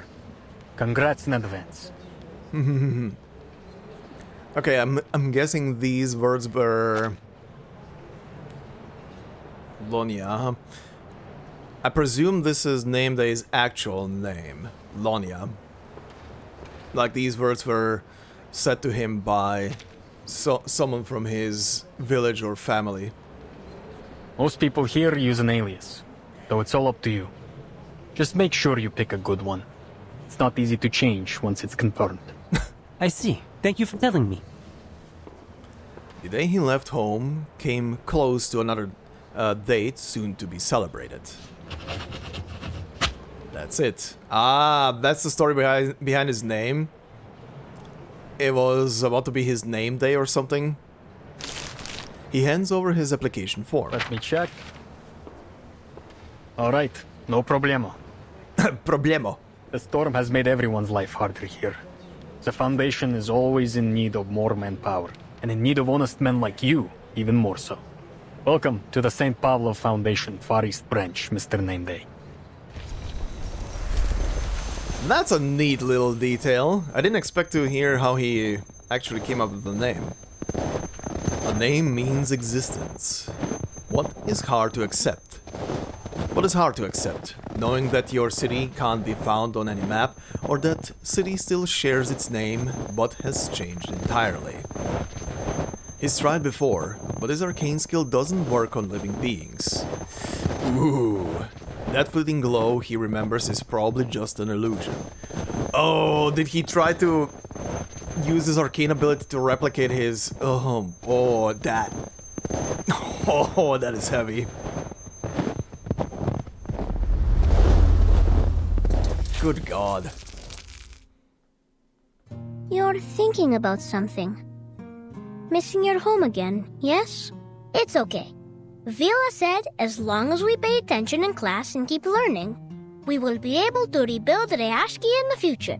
We will rebuild it as long as each and every comrade keeps that goal in their mind. And I will never forget. I actually wonder right now what will happen one day when the story reaches the point of this is how we stop the storm and make all things go back. If whatever is causing the storm gets deleted, will everything just suddenly start rewinding forwards massively fast? Like all the effects of the storm just get deleted and time just massively starts shifting forward to where it was when the first storm hit? Jeez. How would that even look? That would be actually insane. The sunflower tilts his head. The boy mimics it. Then he pats his friend's shoulder, offering a little encouragement. This Bravisha Tavarishinot. You can do it, Comrade Raccoon. Oh, Август. Большое спасибо, товарищ Август. Thank you very, very much, Comrade Август. The aim day is still lost in thought as the aurora begins to spill across the sky. It follows its own patterns, constant and resplendent, existing without the need for names. Nothing in nature is made for humanity. Come here, Alia. You can have the best seat. That is a sentence? Nothing in nature is made for humanity? Damn. Oh, I think for now I'd prefer to be called Kiperina. Aww. She mutters something more under her breath, but still finds herself sitting in the offered spot. Hurry up. You don't get an aurora like this every night. You need those charged particles up there for your arcane skill. I thought we were here for a vacation. Sure. It can be more than one thing. You do need this, though. She finds a suitable rock to sit on and brushes the dust of the stones beside her for Kiperina and Voyager. Stay calm. Walking in space is definitely going to be easier than walking a tightrope. There's no absolute direction up there. Up or down depends on the reference you choose. In short, there's no falling down. Kiperina nods seriously. Tomorrow? No, the day after tomorrow. I'll be up there, drifting above the earth with the stars. I wonder if they'll feel warm to the touch. I mean, whether from nerves or the night wind, she shivers. Hissabeth opens her arms wide and to pull both girls into a huddle. The night is so cold. Back with the Utreniaya. On nights like this, I would sneak into the pens and sleep beside Masha, the bear cub I took care of. She was so warm to cuddle. Aww. And now I'm here huddled with all of you. Oh, sorry. I'm not suggesting you remind me of bears. Well, one of them is a raccoon, you know?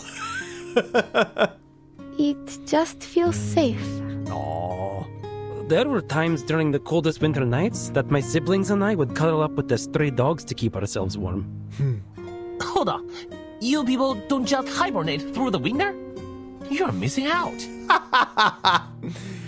Oh, good God.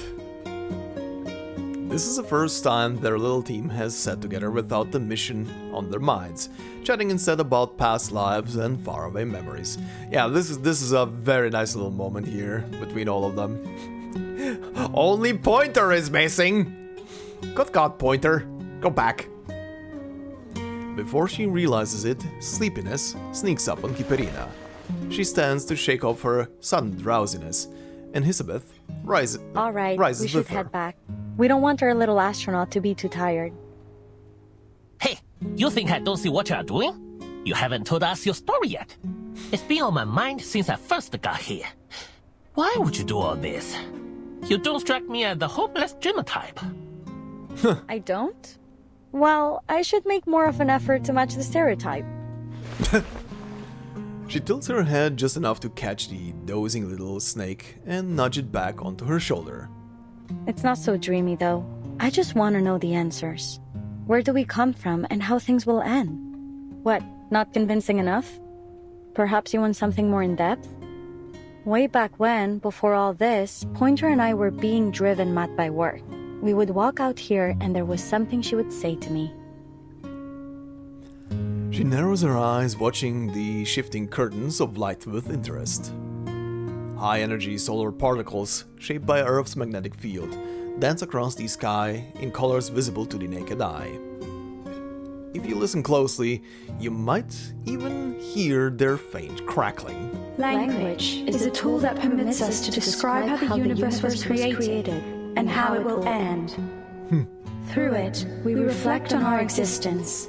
In order to understand eternity, we must first understand death and impermanence.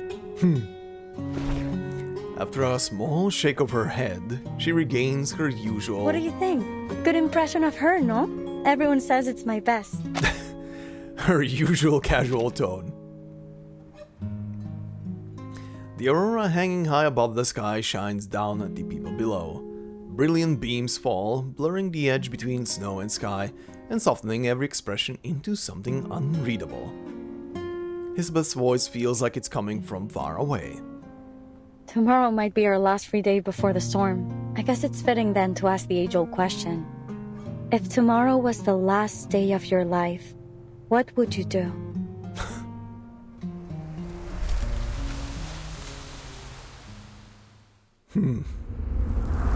That was a good question. That is always a good question, but I honestly don't know what to answer to that at any given point. Just live normally. I mean, what do you want me to do? Fly?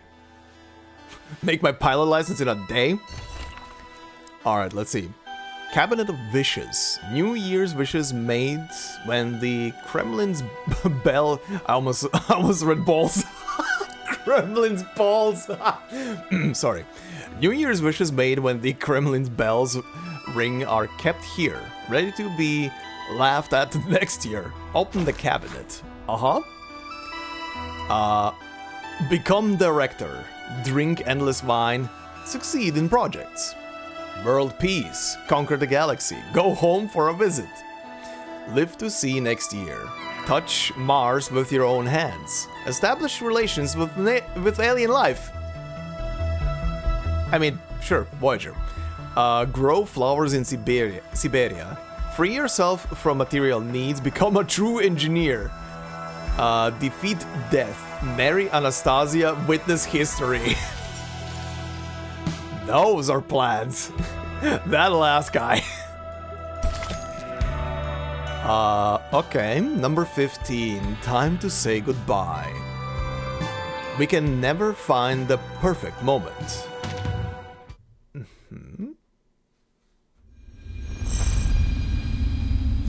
I mean, yeah. We can never find a perfect moment to say goodbye. 17 hours before the storm. Cosmodrome. The little soon-to-be astronaut stands before the heavy blast door and presses her finger against the scanner. Just like several months before, she walks the quiet corridor on the way to her training. Do everything we can, and do my best. Leave no regrets.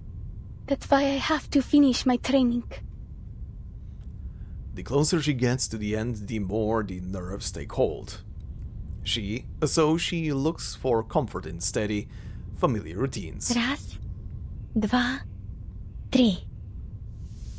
She finishes her count silently. Right on cue, the blast doors slide open. Alright. Oh, immediately into battle? Well, that was quick. Am I fighting the same shit as before? No one has yet danced in zero gravity, so this... Okay, trainer machine type 1? Training robot that holds all recorded deep sea environmental data. No one has yet danced in zero gravity, so this robot must serve as the teacher instead. Highest deterrence, internal collisions, sonic interference, okay. Type 2, a training robot that holds all recorded extreme environment data. Okay. Temperatures, yada yada, yeah. Type, oh. I think I've seen this one already, yeah, System Alpha. Literature relating to solitude, yeah, that's the same. And this, oh, wait, this thing? Type 2, record extreme environment, oh, extreme environment, okay. Yeah, okay, all of these are the same. Okay, we've seen all of these. Anything else that will pop up? Okay, sure, I'll leave the team as it is. Program activated. I'm going to perform better in this simulation than ever before. That's it. Don't stop now. Memorize every step as you go.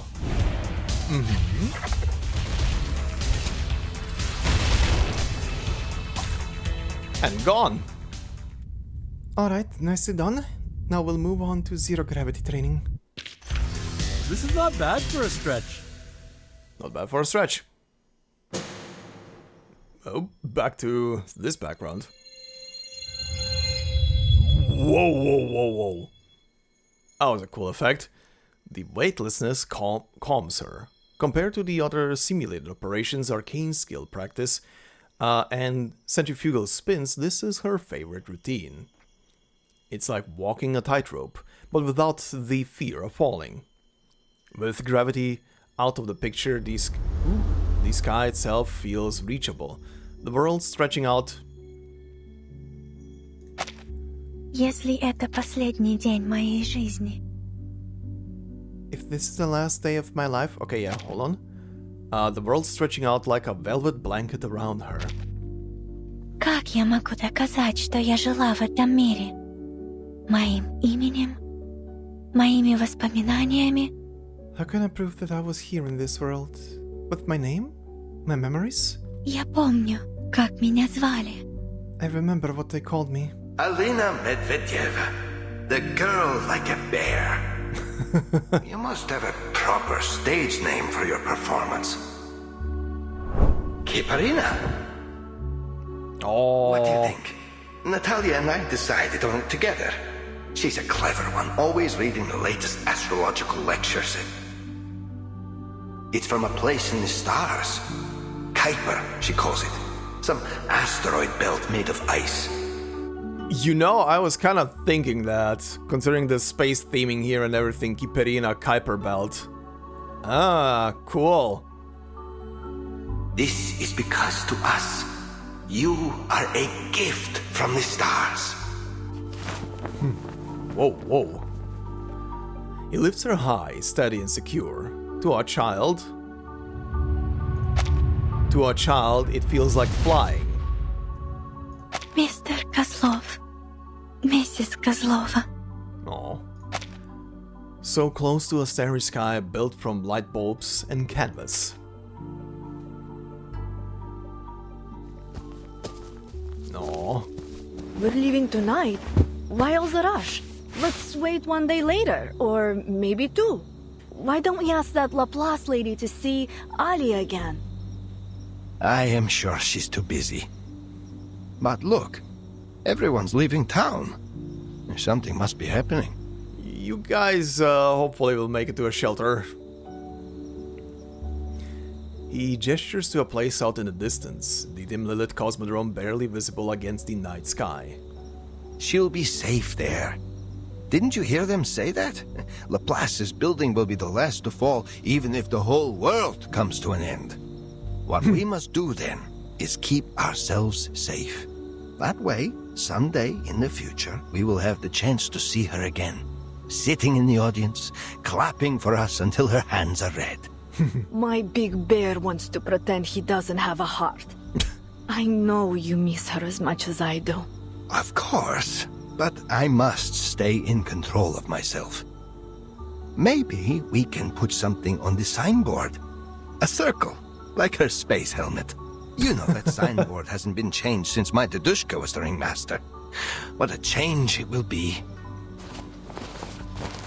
Dahlia frowns as she struggles with the knots on their luggage, but straightens up when she hears the comment. Yes, and we will add some stars and spaceships. I'll paint them on once we're set up in Moscow. Oh, and don't forget to take down their address so we can send things to her. You think I didn't do that the minute we came here?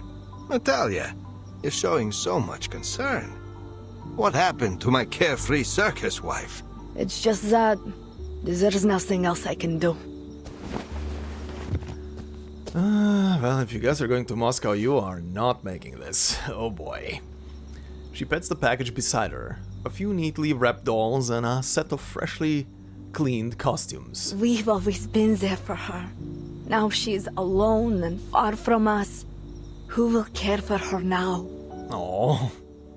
Yeah, it is how it must be. We cannot be there for her forever. You can't do this your whole life. Audiences come to watch an acrobat fly, but they also come to see if they will fall. Most people would never dare to walk on a tightrope. They pay to see people do the thrilling things that they would never do themselves. But it is a dangerous business. I often wish that you will one day find a safer way to live than this. Неужели ходить по земле действительно безопаснее? Is walking on the ground really any safer? Сколько я проживу? How long will my life be? 8 лет, 10, 15. И что потом? Сколько лет мне осталось? 8 years, 10 years, 15 years? What's next? When will it end?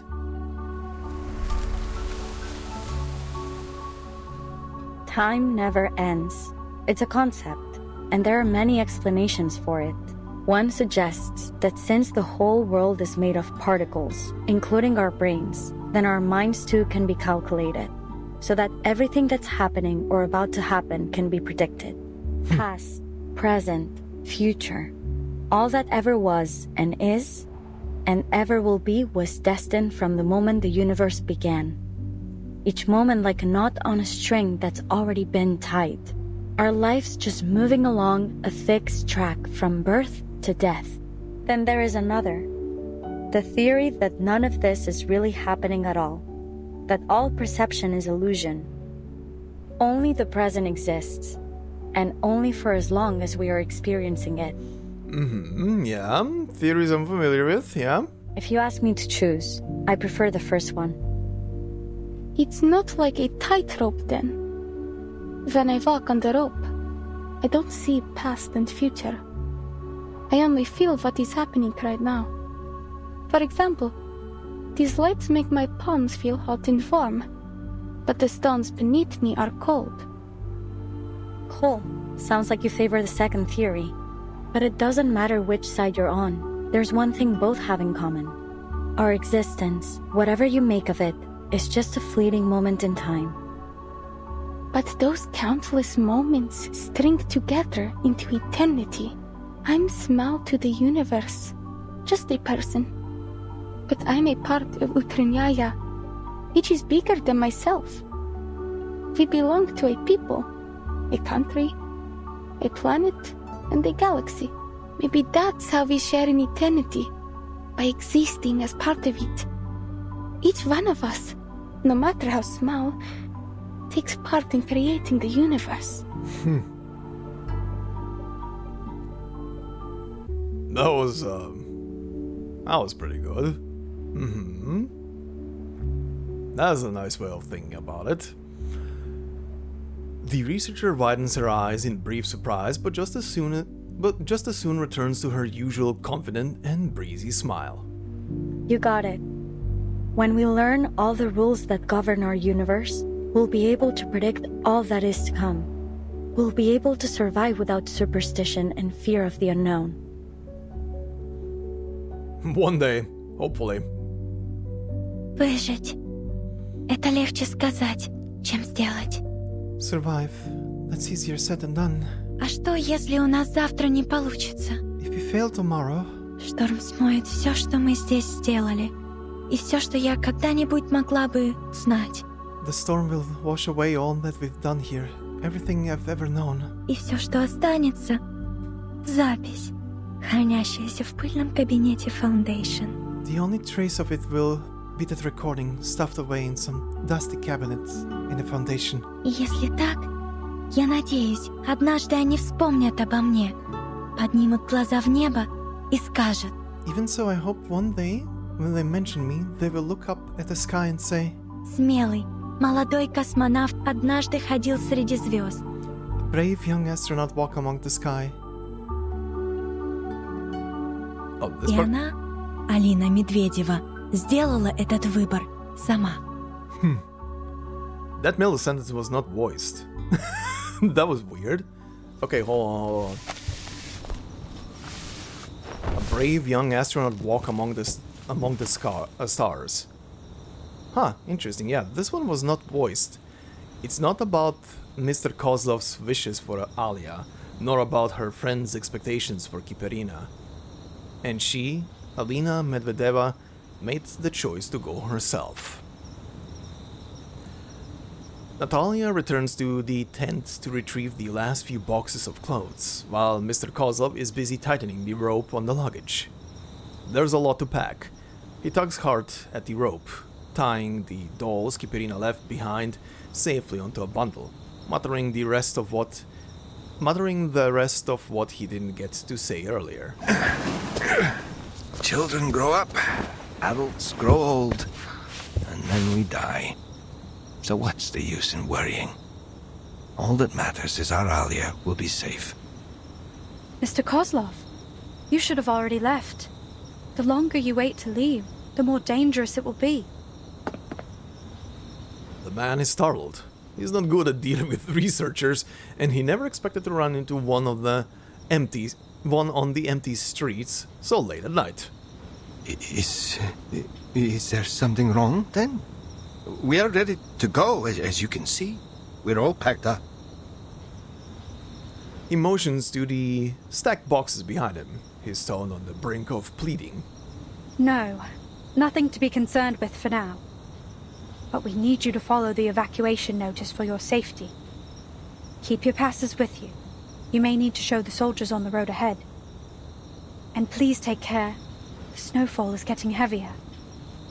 Sure, but if you don't mind my asking, is Alia all right? How is she? How is her training? Sorry, it's just...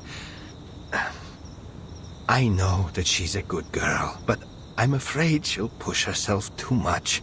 She's always been so diligent. You have nothing to worry about. Kiperina is a very disciplined and intelligent young woman. We've been most impressed with her work. I believe that she could have a very promising future with Laplace. The fatigue on his face eases a bit, and some pride returns to him. The pride of a ringmaster. Promising? I knew it. My Alia is a promising candidate for Laplace.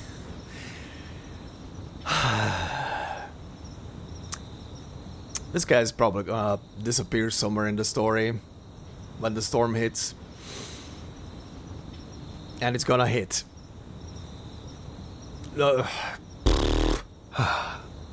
When we first found her in Murmansk, she was just an orphaned babe. And now, see how wonderful she has become. I believe I understand. Time really does fly, doesn't it? Thank you for telling me about her. I've wanted to pay her a visit, but I don't want to bother her. And I also don't think she wants to see an old man cry. But if you say she is doing well, this is enough for me. But I must ask, miss, why are you still in town? Aren't you going to be busy with the launch soon? Pointer follows his eyes as he casts a look down the street. Bright fluorescent lights illuminate snow that swirls. Yeah, that swirls as it falls. The snow falls on both of their shoulders. It melts on Mr. Kozlov, but it settles in layers on Pointer's metallic frame. I'm here to see if we missed anything.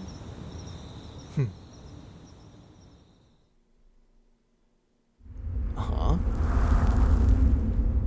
Alright then. Anything gonna pop up now, or... no. Alright, let's do one more and then we're gonna wrap up this episode. 16. What's about time? It's just the inconvenience caused by instant noodles, vegetable packets, and some time theory yet to be debunked. You and I both understand. Do we? Okay. Pointer and Kozlov, I guess? Considering the location and everything. Alright, then for next time we're gonna have like 17, 18, 19, and 20. 14 hours before the storm. Oh, we're getting there. The lighting softens some of the chill, adding a touch of life to the empty tables and chairs. The owner reaches out from behind the counter, pushing over a steaming cup and a small porcelain plate packed to the brim with gingerbread. Sorry, miss, but we've already packed everything away. I am leaving on the last truck tomorrow morning. Look at this guy having an actual model. There was still some fresh food around yesterday, but today I've got nothing. All I can offer you is a mug of boiled water and some gingerbread. That will be enough. Thanks. She got here a little late. This is the last place in town with a light on. The owner rummages around for a while and manages to find a bucket of instant noodles and some other homemade treats. She bites into a gingerbread cookie, the soothing spice and sweetness lingering on her sensors. Wow. This gingerbread tastes amazing. You bet. I'm originally from Novomoskovsk. We're famous for it. I think I told your friend the story last time she was here. I am no good with hammers or rocks, but I know food. And the miners always work up a healthy appetite. My friend, Raisa, makes much better gingerbread than I do. Sometimes I think the only reason people eat here is for the conversation. The winter chill keeps everyone huddled inside. So, what else can you do but talk the long nights away? It is good to have someone to talk to. Still, I'm curious why you decided to stick around until the last minute. I'm in no rush. No one's bothered to explain why it is we have to evacuate, so I'll let all the young folks with something to live for get out first. Could I ask you a question as well? Sure, but I can't guarantee I'll have an answer. It's only that my friend lived in a town a lot like this. A mining town. They had their own big shots running things there too. In her last letter, she told me that those big shots were talking about evacuating them. Then, nothing. It's been years, and I haven't heard from her since. Rayashki? The description seems eerily familiar. Before she can say the name of the town, the owner shakes his head. Forget it, miss. It's a small town. I doubt you or anyone knows what really happened here. I often wonder where she is now, or if she's even alive. But I hope that I will see her again someday. Oh, poor Pointer. It's the kind of question that can't be answered. The town she's thinking of no longer exists. But she believes people need something to believe in. Sorry. I really don't know. Perhaps they did evacuate. But relocation can be complicated. It can take years. Maybe you'll hear from her again when she settles down. Yes, that's true. These things take time. Well, at least I can sleep at night. The owner turns back to his packing, leaving her alone. She takes a moment to examine the restaurant. In the vase atop the cabinet, a flower droops slightly, its color a bright golden yellow. Sunflowers. The seeds given away so casually, like they meant nothing, are now blooming in corners everywhere. There are still some ingredients on the shelves that haven't been packed, sealed bags and cans each occupying a small space. Freeze-dried apples. And... She attempts to scan their descriptions, but in the poor lighting, it's a lost cause. Oh, I forgot to pack those. It's amazing, isn't it, when you think about it? Even here in the far north, we can get fresh fruit and vegetables. I guess this technology was invented to make food for cosmonauts. But now people in Mirny get to enjoy it too. The benefits of science. Literally what I think I said in the previous episode. A lot of space science stuff has made it into everyday consumption. You can take some if you like. I have no room for them. Pointer stares at the freeze-dried food on the shelf, momentarily dazed. The research she once worked hard on, once thought meaningless, has found its way into daily life. Oh, she was behind this. Thank you. I'll be fine with just this. You've actually already helped me out a lot. She tears open the instant noodle pack. No veggie packets. Huh. Can my day get any worse?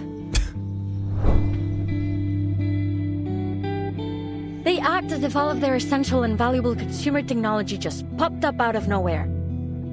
To think that aerospace engineering has less to contribute than their other projects? Mad!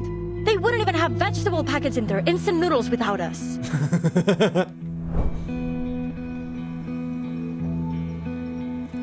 Things close by are solid and clear in texture, undeniable proof of existence.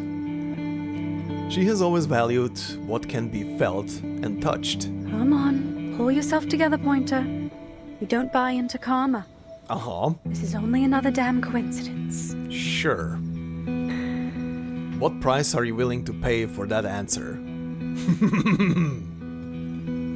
This might be the most irrational decision she's ever made. Having made up her mind, she begins her battle with the bucket of noodles in front of her. Tastes awful. 13 hours before the storm. Cosmodrome. Final check. Spaceship? We've run a full diagnostic check. All components are operational.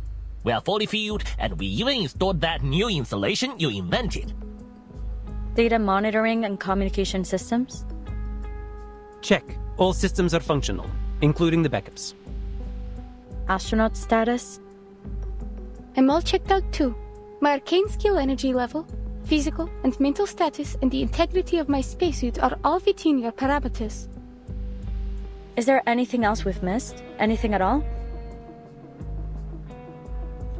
She scans each person one by one until settling on the girl with curiosity burning in her eyes.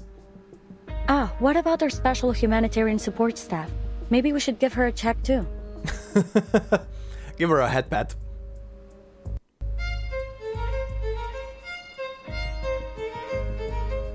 Alright, dismissed. I'll see you at the launch bay doors in 3 hours. Oh, she's great. Now everyone, cool off a bit. We need to decompress before the action starts. Stay in touch via your communicators. I need everyone frosty. We're in the last mile now. There are still some things left to be checked through. If only we had more help. Pointer about to appear. As the others trickle out, Hissabeth's final inspection comes to an end. She opens the drawer of her desk, stuffs the card lying in the corner into her pocket, and locks the door behind her. No, that was a quick cut. The snow is trampled into muddy slush again and again, then flattened back into white. Pointer steps carefully, trying to follow footprints and tire tracks that haven't yet been covered. There are no more voices in the town. Stripped of its adornments, Mirny is now cold bricks, scarred wood, and stained signs. Boots and wheels once ground its days and nights into something solid. The circus lights, the scent of food from the restaurant, the silver of the researchers' uniforms, and the occasional flash of grey plate. All once decorated it and made it worth remembering. I was trying to withhold that sneeze during the entire sentence. Oh my god. Oh, gonna have to remember to cut it out. That peaked the mic there. Pardon. Now it is a nameless ghost town, and one of countless others. Mirny is so cold even in the daylight. At least the evacuation has gone smoothly. No sooner has she said this than she notices a... Oh. There is a lot of auto-scrolling text here. No sooner has she said this than she notices a figure near the entrance of a shop. Some flustered critter had wandered into the town and met its end. The soldiers likely didn't have time to deal with it properly and left its body in the snow. The wild dogs, drowned by their faint scent of blood, arrived to enjoy a feast. Well, that's a security risk. She calculates the best angle for a clean attack and starts to move. Alright.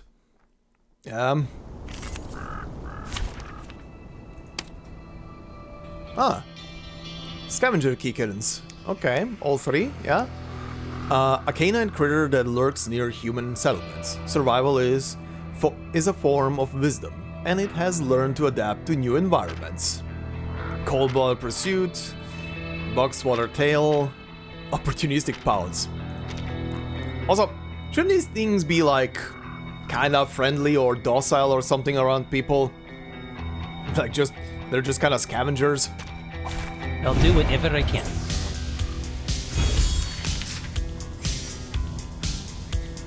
Surely those keen little noses of yours should have smelled the rain coming by now. Off you go now, pups. Alright. The howling, the yowling. Off and don't come back. I don't have time for another round. Look at you being a badass. The blood on her soles has been mixed with the snow, forming into ice-red shards. Behind her, a trail of murky prints leads off across the snow. Like red ribbons tied to trees marking a trail, this crimson path winds toward where the vehicle had been parked last night. I don't really know how much time I have left at all. These storm predictions are based on fluctuations in arcane energy levels. There's even a chance that this won't be the storm at all. Just some kind of arcane phenomenon. No matter what the case may be, I can't afford an odyssey at a time like this. I have to get to the Cosmodrome. ASAP. Okay, she's going there. Figured she's gonna be there at the end. Launch room.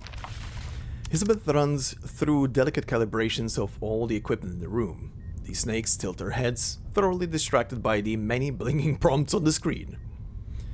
To focus, she tries turning the noise in her head into spoken words. Arcane energy fluctuations aren't a perfect method of predicting the storm. What if all these fluctuations are something else? Something like that girl. Again, a thing that they will be much better in in the future. Voyager, a mysterious girl with unbelievable power. I should let the Foundation handle this. I can't force her to join in and experiment against her will. There are too many redundant steps in the launching system. We need to streamline them if we're going to make our deadline. I wonder actually if Voyager will probably play another role in this whole launch sequence thing. More than likely. She presses down firmly on the fingerprint scanner, keeping her tone civil throughout gritted teeth. Aren't those steps important for safety? Yeah, probably. But the process is too complicated. I think Pointer was the only one that ever managed to remember each step in order. Oh, so now you are thinking of her again. Yeah, whatever. I could use another hand is all. She's probably still in the branch building, busy with her own stuff. Besides... Hey, you hear that?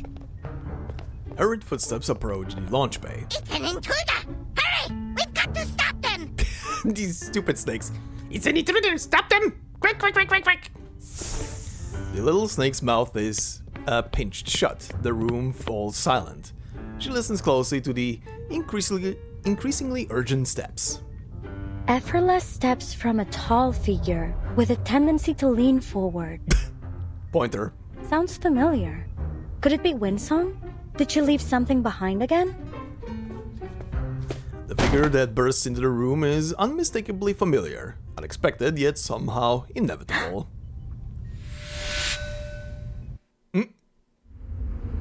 Oh, this is very... Okay, yeah, it's Pointer. It's probably Pointer. Who else would it be? But what a place to cut it off. And no follow-up to this. Okay, well... But yeah, like I said, this is where we're gonna round it up for this part, and then next time we can finish this story from oh yeah, oh we're launching to space, but yeah. Anyway, next time we're gonna finish this, and like I said as well, for the rest of at least for the next week and a half, I should be mostly free. So we're gonna try and finish all of this stuff in the next coming like 9 days, as this event is still alive, so we can round up not just this story, but also Hissabeth's story and Kiperina's story while they're here. While Kiperina's story is here in the menu, but Hissabeth, like I said in the previous part, I'm gonna have to watch through a YouTube video, but that's fine. But yeah, anyway, this is where we stop for now. And yeah, very interesting. I am very, very, very hyped to see how this launch is gonna proceed, what the discovery is gonna be, and if there's gonna be an actual discovery. There probably will be something. I'm actually wondering what and how the whole procedure is gonna look from up in space. Like, I'm not doubting it, but I do hope that they're gonna show like at least a CG of Earth, how it looks when it's being hit by the storm, because that would probably look absolutely sick. Would absolutely be worth seeing how the planet looks like if it's being when it's being engulfed, and if it's just a planet, of course, like they are speculating. I'm presuming personally it's just the planet itself, not the rest of the galaxy, because good God, I don't even want to imagine how much energy would cost to rewind the entire galaxy. Like, Jesus. Wow. Sorry, not the entire galaxy, in the entire universe. Like, that is something like, I don't even know, like a Type 4 civilization would have to have the tech to do something like that on the sly. Jesus. But yeah, anyway, that is gonna be it for this part, so thank you very much for watching. Hopefully you enjoyed. Again, sorry that it was with a bit of delay, but we're gonna pick this up very, very quickly now. And yeah, thank you very much. Hopefully you enjoyed. If you did so, please consider leaving a like. It would help out a lot. If you're new to the channel, consider subscribing. And of course, leave a comment as well. That helps a lot for the algorithm too, including the other two things. And of course, if you want to support more directly, memberships are open. No video will be behind a membership. It's purely there for support. Thank you to all the members already doing so. Much appreciated. And I hope you all have a fantastic day wherever you are, and I will see you in the next part. Until then, bye-bye.